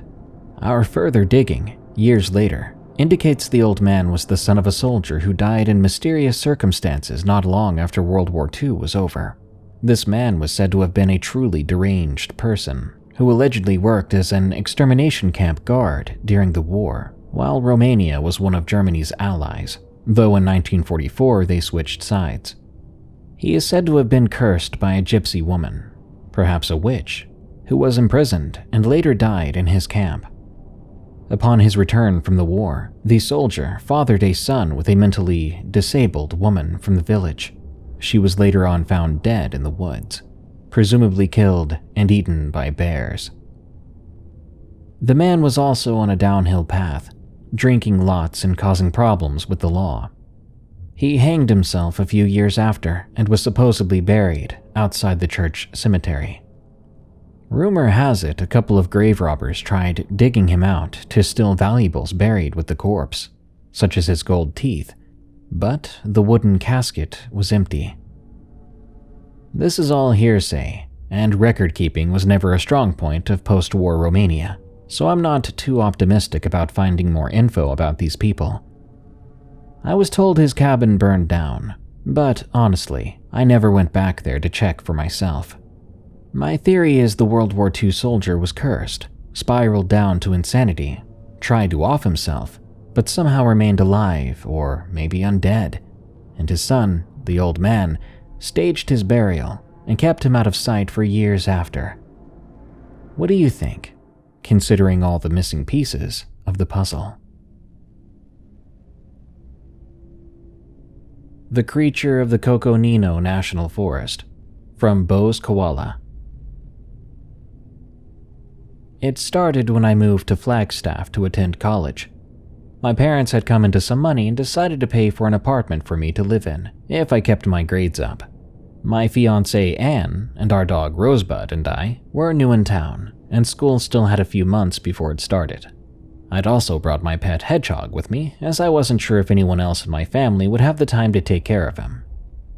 We both struggle with social anxiety, so we ended up becoming shut-ins, watching movies, playing video games together, ordering in pizza, and listening to podcasts. That's what we did for our first month in the apartment, just waiting for school to start. We went through dozens of video games over that month, and I ended up wanting to play something new. Well, new for me anyway, and I landed on Bloodborne. I loved the gothic and Lovecraftian horror in it, and enjoyed it a ton, even if I did suck at it. But it's not really a scary game. So, to fulfill my horror needs, I listened to scary podcasts, which got me more interested in the paranormal and in cryptids. Now, my apartment was located by a forest, no more than, say, half an hour walk away, and there was also a park across the street from us. Often we'd hear kids screaming and having fun in the park, but the first odd occurrence was about a week away from school starting. My fiancée was packing up her things and getting ready to move into her dorm, because her parents didn't agree with her living with me. And even though she ended up staying over at my place most nights, she needed to keep up appearances with them. I helped out, obviously, and many nights we were up late making sure we both had everything we needed for our first year of college. But one night our conversations about high school friends and talks of cryptids and the like were interrupted by blood-curdling screams. We rushed over to the window and looked out into the darkness of the park. We couldn't see anything, but more screams came. Our neighbors even stepped outside, shining a flashlight. The party going on in the apartment above us had come to a full stop. More screams. I dialed 911. The lines were busy, or maybe I couldn't get signal. We stepped outside, keeping our dog inside for her own safety. We both called 911 again in hopes of getting through, but still the lines were too busy. Looking around, other people were trying to call 911 too. Some were successful in reporting it. No one went to look into the park. As cliché as it sounds, I want to say something felt off about it. Not the scream. More like whoever it was wasn't screaming for help, and they weren't screaming for someone to stop hurting them. They were just screaming. Eventually, we went back inside as others did the same. We went to bed shaken that night. The air felt full of tension. I think our dog could even feel it, as she kept growling at the doors and windows all night. Once school started, my fiancée had to spend an entire week in her dorm, as it was Parents' Week, and her parents wanted to make sure she wasn't living with me during the school year, and only during summers. Nothing else odd had happened at that point, so my fiancée felt fine leaving me and Rosebud alone for a week. And it wasn't like we couldn't see each other at all, she just couldn't stay the night. Or so we thought. Her parents seemed to want to spend every free minute she had with her. I can understand that, and honestly I kind of wished my parents had shown up for Parents' Week, so I wasn't about to protest them having fun family time together. So I sucked it up and lived on my own that week. But I really wish I hadn't. It started the first night she was away. A knock at the door. I walked to the door and peeked through the peephole, and only saw the park across the street and the cars parked out front. It was odd, but I didn't think too much of it. I was focusing on getting my homework done that was assigned to me on the first day of school. Then another set of knocks came. I approached the door again, my dog growling and barking at it, moving her aside to peek outside again, but once more there was nothing. I assumed it was some neighborhood kids having fun, so I ignored it and went back to my homework.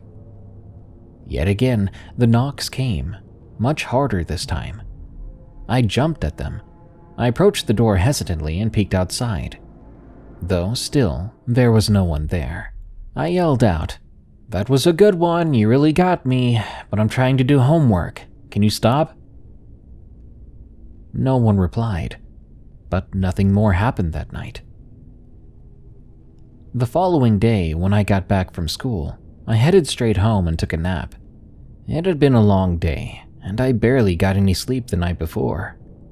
I cuddled up with my pup on my bed and fell asleep early. We both awoke late at night to tapping at the window. She growled at it with her hackles standing on end, and I approached it, moving the curtain out of the way and looking outside. At first, I couldn't see anything, until I spotted a deer with massive antlers, almost comically large. It was walking around in the park across the street, but there was no sign of whoever was tapping in my window. I closed the curtains and turned on Netflix to try to ease the tension. With Parks and Rec playing in the background, I went to make myself and my dog some dinner. I was just about done cooking my meal, and Rosebud was probably about halfway done eating at that point, when we both heard tapping again, this time in the living room window. I was taken aback, but still figured some kids were trying to mess with me. I hesitantly approached the window and turned the blinds to look outside my apartment. There, about 8 feet away from my window, was the same deer eyeing me as I looked at it. It was illuminated by the scarce streetlights in the apartment complex. It trotted off after I looked at it. I was officially freaked out, and I tried my best to calm my barking dog. I watched TV the rest of the night and relaxed, knowing I didn't have any school the next day. Not much happened the rest of the week until Sunday. A knock on the door here, a tap on the window there, but I didn't think much of it. The deer had freaked me out, sure, but nothing had slammed into my door with force since the first night, so I didn't give it much mind. That day I'd been missing my fiancée a lot, and couldn't wait until the next day when I could hold her again as I fell asleep. I was anxious and passing around my house like a madman. I took Rosebud on 5 walks and still couldn't sit still. So I decided to take all the energy I had and put it towards homework. I finished everything I needed to do for the next 2 weeks that day before lunch. I honestly thought it was going to be a great day. No knocking or tapping for the first half of the day, and my dog was all smiles and tail wags. My day got even better when my fiancé called to chat with me. We talked for hours on end, laughing and joking and having a great time. Then suddenly my day took a turn for the worst. A knock at my door. Slowly I stood up and walked out of my room when the knocking came again. I told my fiancé to wait for a minute while I checked the door. Another set of knocks came then, but then a voice came from the other side. One that sounded like my fiancé. Lovey, could you unlock the door? I forgot my keys at my dorm. I laughed and asked on my phone why she was knocking when she could have just asked me to open the door through the phone. A bit freaked out, she replied, What are you talking about? I'm out antiquing with my parents. I stood there, frozen, looking at the door. My dog, who had run excitedly to the door, stood there jumping on it, barking, wanting to see her mom. Not wanting to freak her out, I told her I was just messing with her, and I asked if I could call her back later. Thinking nothing of it, she agreed, and I hung up the phone. I grabbed Rosebud and walked away slowly as more knocks came, followed by more of my fiancé's voice asking me to let her in. Step by step, I inched silently to the bathroom and broke down once I closed the door. I cried as I locked myself and my dog in until the next morning. I awoke to my fiancé knocking on the bathroom door. I panicked at first and refused to open it, telling her she wasn't herself. Confused, my fiancé demanded I open the door because she had to use the restroom. Something about her voice was more calming than the day before, so I began to open the door nervously. Slowly, I cracked it open to see my fiancé standing there as she rushed past me and pushed me out of the bathroom so she could use it. I stood in my room dumbfounded. I'd thought whatever had been knocking at my door the night before had gotten in. That what I began to call the skinwalker had somehow broken in and was going to kill me and my dog right then and there. But no, it was only my fiancé finally having time to visit. Not wanting to sound like I'd completely lost it, I told her I must have fallen asleep in the bathroom while trimming our dog's nails and had been having a nightmare when she got home. She asked if I had school that day, and while I did, I explained I'd slept through all my classes that day and that we could just spend the rest of it together now. For about 2 months, things were good. I kept my horrific week a secret so as to not freak her out, and honestly, we were happy. We found the perfect balance between work and fun and were doing great. I had just come to accept by then that when my fiancé was away sometimes I'd hear knocks or taps, and that it was just something that happened, that it was nothing to worry about. Things got worse one night when our curtain had fallen off the wall. Our dog had pulled on it wanting to play while we were doing homework, and the curtain rod was pulled loose from the wall. Luckily, no one was hurt, but now our bedroom window could practically be seen through. Sure, we had blinds, but they were so thin you could make out the shadows and shapes of everyone that walked by outside. My fiancé fell asleep first that night, but I couldn't sleep. I kept finding myself staring at the window in fear. I lay there looking at the window for hours, trying to convince myself that I was only paranoid because of the supposedly true scary stories I'd listened to earlier in the day, that I was just creeped out. That's when I heard hooves coming down the sidewalk, followed by the sound of something walking in the dirt outside our window. My heart was beating harder than ever before, and I couldn't catch my breath. It was right there. I knew it was. My eyes stayed glued on the window until I passed out. I awoke to a voice talking. That was a good one. You really got me. I looked over at my fiancé and said, What? She snored in response, so I turned back the way I was facing towards the window. That's when I saw the silhouette of a man staring into our room. It couldn't be, I thought. That was just the shadow of one of the cars or the staircase outside that I didn't notice before. I convinced myself and fell back to sleep. This continued for months. Nightly visits from a shadowy figure, watching me, watching my dog, watching my future wife as we slept. I watched in horror most nights, being unable to sleep until unconsciousness forcibly took me. My sleep schedule was ruined, and my grades were plummeting, so many times I'd just skip school and stay home to catch up on some sleep. I want to say it was around mid-October when I decided enough was enough. I stapled a blanket over the window. This wouldn't solve the issue permanently, sadly. Until around December it would hold, and those nights weren't too bad, besides Halloween. God, how horrible Halloween was. Both mine and my fiancé's favorite holiday was ruined that year. It started that morning with the upstairs neighbors having a big fight. I swear it was contagious or something. The two of us ended up fighting for a big part of the day.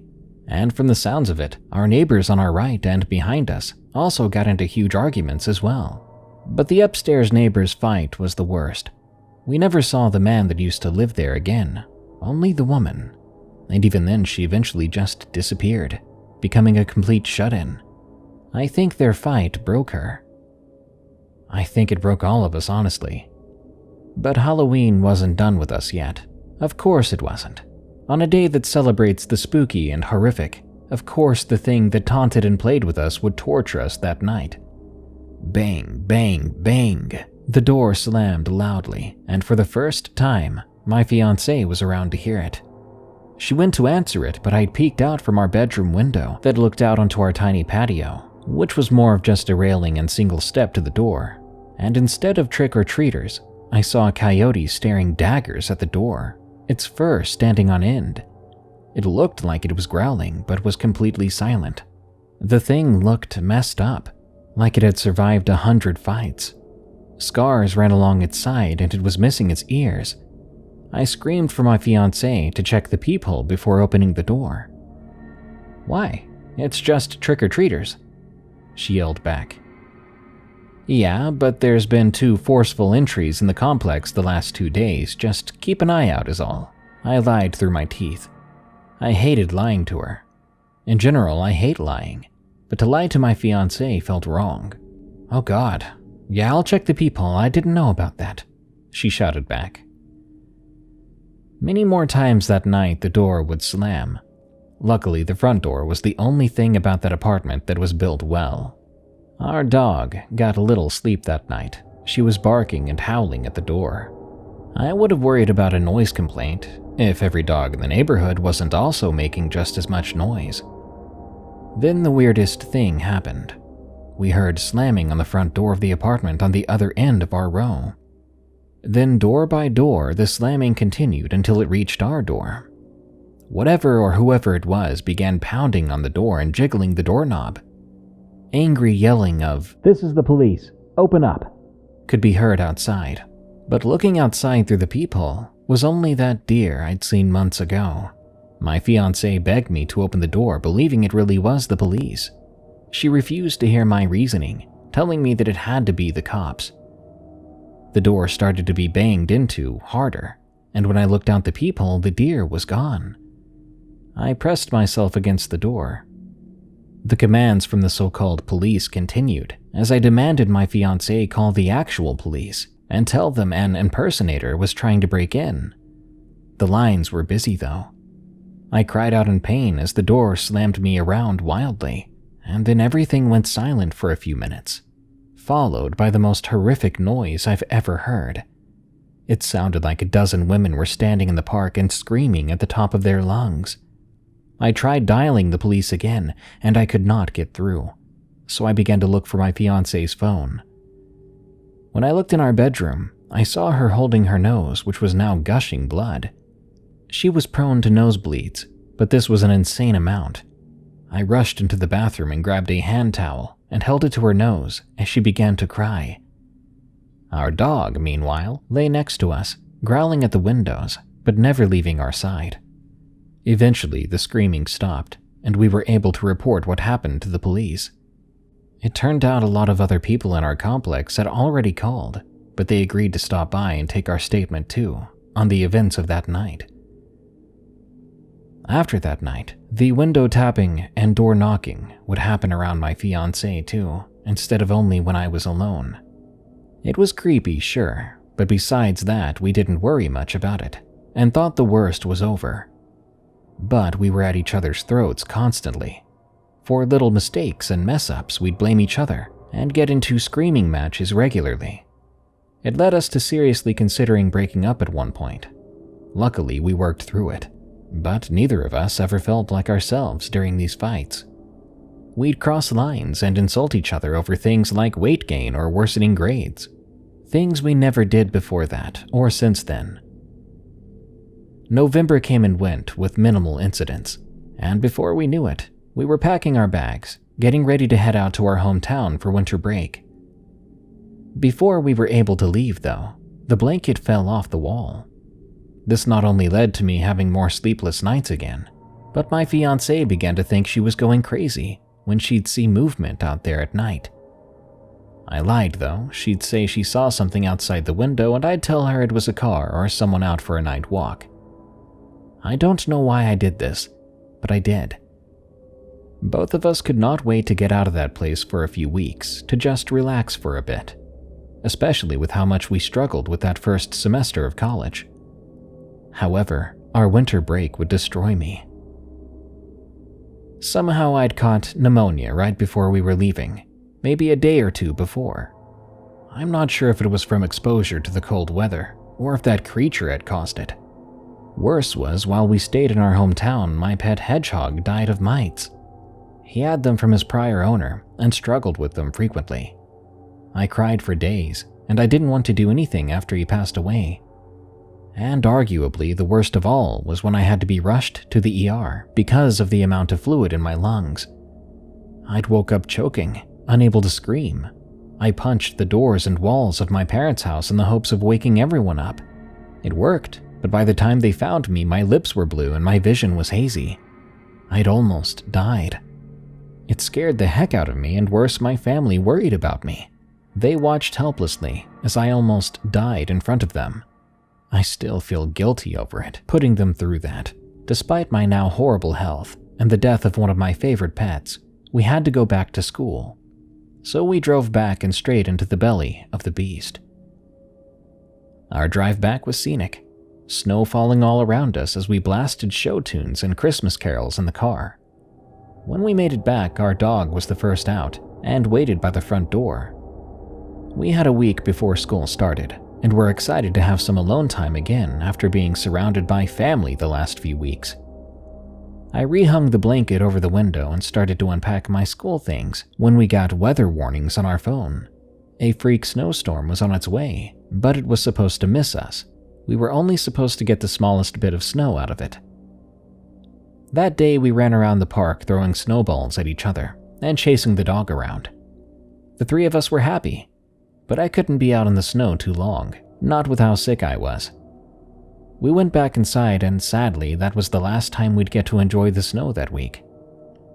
We awoke the next morning to a sheet of white outside our windows, and when opening our front door to walk Rosebud, we were met with white everywhere. We could only see a few feet in front of us. Rosebud wouldn't walk very far in it, just enough to do her business. Then she'd run back, nearly pulling us over as she tugged with all her might at her leash. That first day, the knocking began. We immediately ignored it. We had discussed back in our hometown that I thought it was a skinwalker or wendigo. My fiancé thought the house was just haunted, possibly by a demon, but still just haunted. Neither of us would give the door knocking and window tapping any attention unless it somehow surprised us. That didn't stop it from freaking us out when it would happen for hours on end. But we knew not to open the door. We knew that no one would be out there knocking on our door in the middle of a freaking blizzard. The second day was worse, however, a trend that didn't slow during the blizzard. The blanket was on the floor when we woke up, the snow spinning past the window, visible despite the blinds being pulled down. Our dog was barking at the door, a quiet tapping sound all around us. It faded, but throughout the day, we'd hear taps followed by, "Hello?" and "Who's there?" for the whole day. It drove Rosebud mad. The two of us had to calm her down. This continued into the next day, but now there were voices from the apartment above us. The person who had lived there moved out over winter. At least we thought so. Thinking about it now, we never saw that person again, so I can't say whether they moved out or simply went insane. But from my experiences, I firmly think that whatever was in that apartment now wasn't either of the people living there before. The voices from above continued into the next day, sounding more and more clear and loud as the days went by, from just saying regular phrases to sounding like my fiancé and myself. Many times during the blizzard, we'd respond to things it said, only for us to find out the other had said nothing. The following day, screams could be heard from the apartment above us, more animalistic than human. We dialed 911 and informed them of a possible domestic dispute, and we were told they'd try to make it up there, but because of the snow, they couldn't guarantee a speedy response this time. They ended up stopping by next day, only to inform us the apartment was a mess and seemingly abandoned. However, when they checked with the front office, the rent was still being paid on time, so they figured someone must have broken in to take shelter from the storm. The sounds grew louder, and the taps became more forceful for the rest of the week. That Sunday, Anne and I were nervous about how we'd make it to school. The administration office sent out an email that despite the blizzard still raging, we were expected to go to class. We fought multiple times that day about what we should do. However, before the end of the day, the problem would solve itself, as all our teachers informed us to not show up to class, as they weren't going to show up either. The college was furious about this, but since the majority of teachers were practically on strike, school was postponed until the blizzard died down. We soon realized, however, that we needed more food, toilet paper, and clean clothes. The storm was predicted to last another week, and our supplies was dangerously low. Our dirty clothes had piled up out of the basket and onto the floor. We had ramen left to eat, and we were down to a single toilet paper roll when we decided we had to find a way to the store. On the bright side, however, we had an entire extra bag of dog food, so we didn't have to worry too much about Rosebud. Other than her doggy PJs she wore to keep warm were starting to smell a bit bad. But we had much more pressing issues to concern ourselves with. I bundled up and walked into the white void. My ears turned red instantly, and my nose began to run. We parked in the same spot every day if we could, but neither of us could remember after a week of being stuck indoors if we had this time. The snow crunched beneath my feet as I fell flat on my butt. I slowly stood myself back up and looked behind me to make sure the door to our apartment had been closed. Seeing that it was, I took a deep breath and turned back towards where I hoped the car was. I inched towards the edge of the street, readying myself for the steep step down onto the street. I pressed my car fob button in my jacket pocket with one hand and tried my best to cover my eyes from the snow with my other. A yellow glow shone out in the swirling white around me. The headlights. I walked in the direction of the car with my hand outstretched. I pressed against what I thought was the car when I heard my fiancé yelling that our dog had gotten out when I left. I spun around and screamed our dog's name in a panic. She was nearly all white and just about impossible to see in the snow. My fiancé yelled for me again. "I saw her go into the park." "Okay, I'll go find her. Throw on a jacket before following me," I replied. Crunch by crunch and step by step, I walked past my car into the park, calling for my dog Rosebud. The cold air found its way inside my throat, and all the warmth from my home had already left me. "Rosebud!" I yelled into the flurry around me. I whistled and called into the park, my throat growing hoarse quickly, with my lungs already working overtime as is. "Rosebud!" I screamed at the top of my lungs, the ending of which tore my throat up something fierce. Another shout sounded from my apartment door. "I'll be right there. Do you see her?" My fiancé yelled over the wind. "No sign of her," I responded hoarsely. The wind picked up as I walked towards where I heard my fiancé's voice. The crunching of the snow was barely audible. I found myself back in the street without any sign of my fiancée. I must have passed her, I thought. I yelled out her name the best I could, followed by an intense coughing fit. She responded behind me back in the park. "Wait there! I'll meet you!" I called out. No, we have to find Rosebud. Just hurry up. She snapped uncharacteristically at me. But I understood. We called Rosebud our child and pampered her the best we could, with a college budget, of course, especially after our hedgehog died. I ran after her, coughing as I went, sucking in snow and freezing air as I did. I fell over in a heap in the snow and slipped, attempting to get back up. Something ran across my back, knocking the wind out of me. "She's over here! Rosebud, come here, girl!" I shouted joyfully. Oh, I got her. Beau, come here and take her leash. She's freaking out. I heard my fiancée yell deeper in the park. I walked towards her voice, reaching for a hand holding a leash that I couldn't see. "Where are you?" Over here, lovey. She yelled back in response. I followed in a new direction, taken aback as to why she had called me over if she was just going to take her back home. "Just walk her to me," I called back. "Okay," Anne responded. A shadow approached in the snow, but I didn't hear any crunching of her feet or jangling of the leash. But I had been out there for a bit. I might have just been dehydrated or tired and was just imagining things. The snow picked up and the figure vanished into it, when suddenly I felt a sharp pain in my side. I screamed in pain, louder than I knew I could, louder than when I was calling for Rosebud or my fiancée. I fell in pain as a coughing fit took over after the scream. The sound of snow underfoot approached me quickly. I panicked and I began to crawl. I didn't know which way I was facing, but anywhere was better than where it thought I was.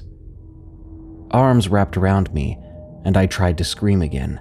My voice caught in my throat and I began to cough again, a copper taste filling my mouth. "Are you okay? What happened, lovey?" My fiancée asked as she helped me to my feet. I could only hack up my lungs in reply as she brought me back inside.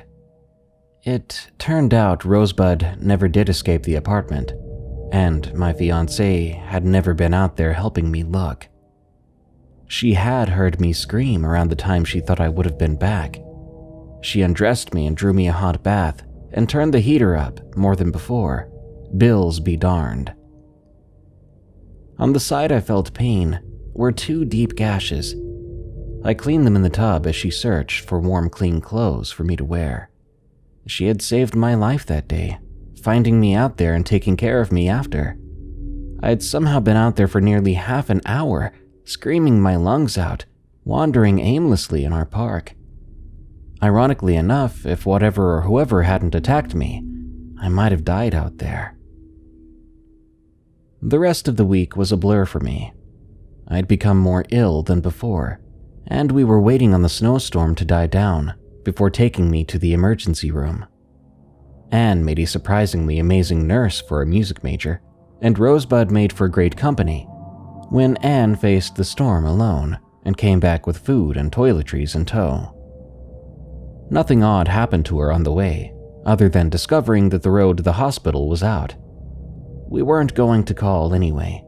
An ambulance or 2 had already crashed when going to the university to pump kids' stomachs who drank too much while being cooped up for too long. But now we were for sure going to just wait it out. With 2 of our 3 problems sorted, all we needed now were clean clothes. But with the laundromat's pipes bursting and the entrance practically being snowed in, we decided to wash our clothes in the tub and let them air dry. Somehow we survived, and a certain gift was proof of what we first thought were shared delusions. There were bare human footprints and coyote footprints by our window. This terrifying discovery would be repeated every snowfall after that. But to my knowledge, that was the worst of it while we lived in Flagstaff. Our friends would occasionally tell us that they heard tapping on the window when they were over for Dungeons and Dragons, or that odd noises would come from the apartment above, or the downright freaky night I had to drive Anne to the hospital, only for the same 5 deer to follow us all the way there and back to our apartment. The way they watched us drive and turned their heads felt wrong. Yet, despite being freaked out, no harm came out of it. Nothing else traumatic happened in Flagstaff, other than being financially unable to continue going to school there. Odd glimpses of someone watching us from our upstairs neighbors were the worst after that. The only night that stood out while we still lived there was the night of my birthday when my fiancé and I heard a clear as day, "Happy birthday," come from outside our window that night. I wish I could say that was the end, but whatever it was followed us as we moved back to our hometown. It all started back up again on the night when a blinding bright light shone into our bedroom at my dad's place. The world went silent as it washed away the darkness, and as quickly as it came, it went. The sounds of the world came back, but it wasn't like a predator had shown up. No, it was just that everything went silent. My fiancé and I had looked at each other and spoken to one another, but neither of us was able to even hear our own words. And after that night, the tapping and knocking began again. Rosebud had stopped barking at it. I think she must have gotten used to it, but my dad's dogs were driven insane by it, barking at all hours of the night. The last major incident to happen for over a year was one of the worst. My fiancé and I were packing up, getting ready to move across the country to live with my family in the South. We were watching a show on Netflix. It was a stormy night, but clear as day against the sound of the wind howling and the house rattling were footsteps in the gravel. Anne checked the window to see if my dad was home, but only our car sat out front. Then I heard someone walking up the wood steps to the front door. I raced to the door and saw it as it began to open. I pushed against it as whatever was outside pushed back. It nearly flung open. My fiancé ran into our room to get our baseball bat, while Rosebud growled and barked at the would-be intruder. From the other side, I heard my dad demanding to be let in, stating that I had invited him over. But none of this made sense as we were living with him. He was supposed to be out with his girlfriend that night anyway. I dug my heels in and pushed with all my might, then turned the lock once I heard the door slam back into its frame. Anne made it back into the room, and we all heard it run towards the window of my dad's room. It began to bang on it. We called the cops at that point and hid in the dining room. When they arrived, the officer talked down to us about not calling the cops over wind. We explained it wasn't wind, that whoever it was had been talking and we heard footsteps, but the officer was having none of it, telling us not to call again from this address. Luckily, that was the last time we'd have to call the cops. I want to say once we moved in with my mom in Alabama that things were great, but they honestly weren't.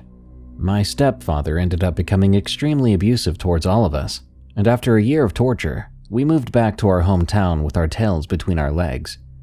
It was in the return trip nearly a year later that the last major event with this thing took place. Of all of them, this one is the one that stuck with me the most. As we were making our way back to Arizona through New Mexico, we had decided to drive through the mountains to cut the trip down by a day. Of course, as our luck would have it, we were caught in a freak snowstorm. Anne was driving at the time, and I ended up having to navigate how the road turned by GPS as we were driving completely blind by a certain point. Rosebud was whimpering by my feet, and my fiancé and I had to work together to avoid possible cars coming from the other direction. But it was in that snowstorm on the side of the road that I saw a white figure following us through the whole storm. It watched and waved at me as I occasionally looked out into the mesmerizing swirls of snow. This idea terrified me, that if our car broke down, that we'd be greeted by this thing that had waited for us to return, waiting for another chance to attack. When we reached the end of the storm, I took a final last look at it, staring down our moving truck. I have seen it since, and I've heard tapping on the window from time to time, and while I feel it may not be over yet, it hasn't tried anything for a long time. I want to say as I'm typing this out, I can hear tapping on my window and whispers in my fiance's voice, but truthfully I don't. Besides the occasional creak in my attic and thud from my shed, not much happens anymore. I think the most was my parents hearing something bang on the kitchen wall, but nothing ever came of it. I sometimes have nightmares about that snowstorm in the mountains, of that thing silently watching us. It's something I kept to myself until now, and hopefully writing this will help with the healing process and reoccurring nightmares.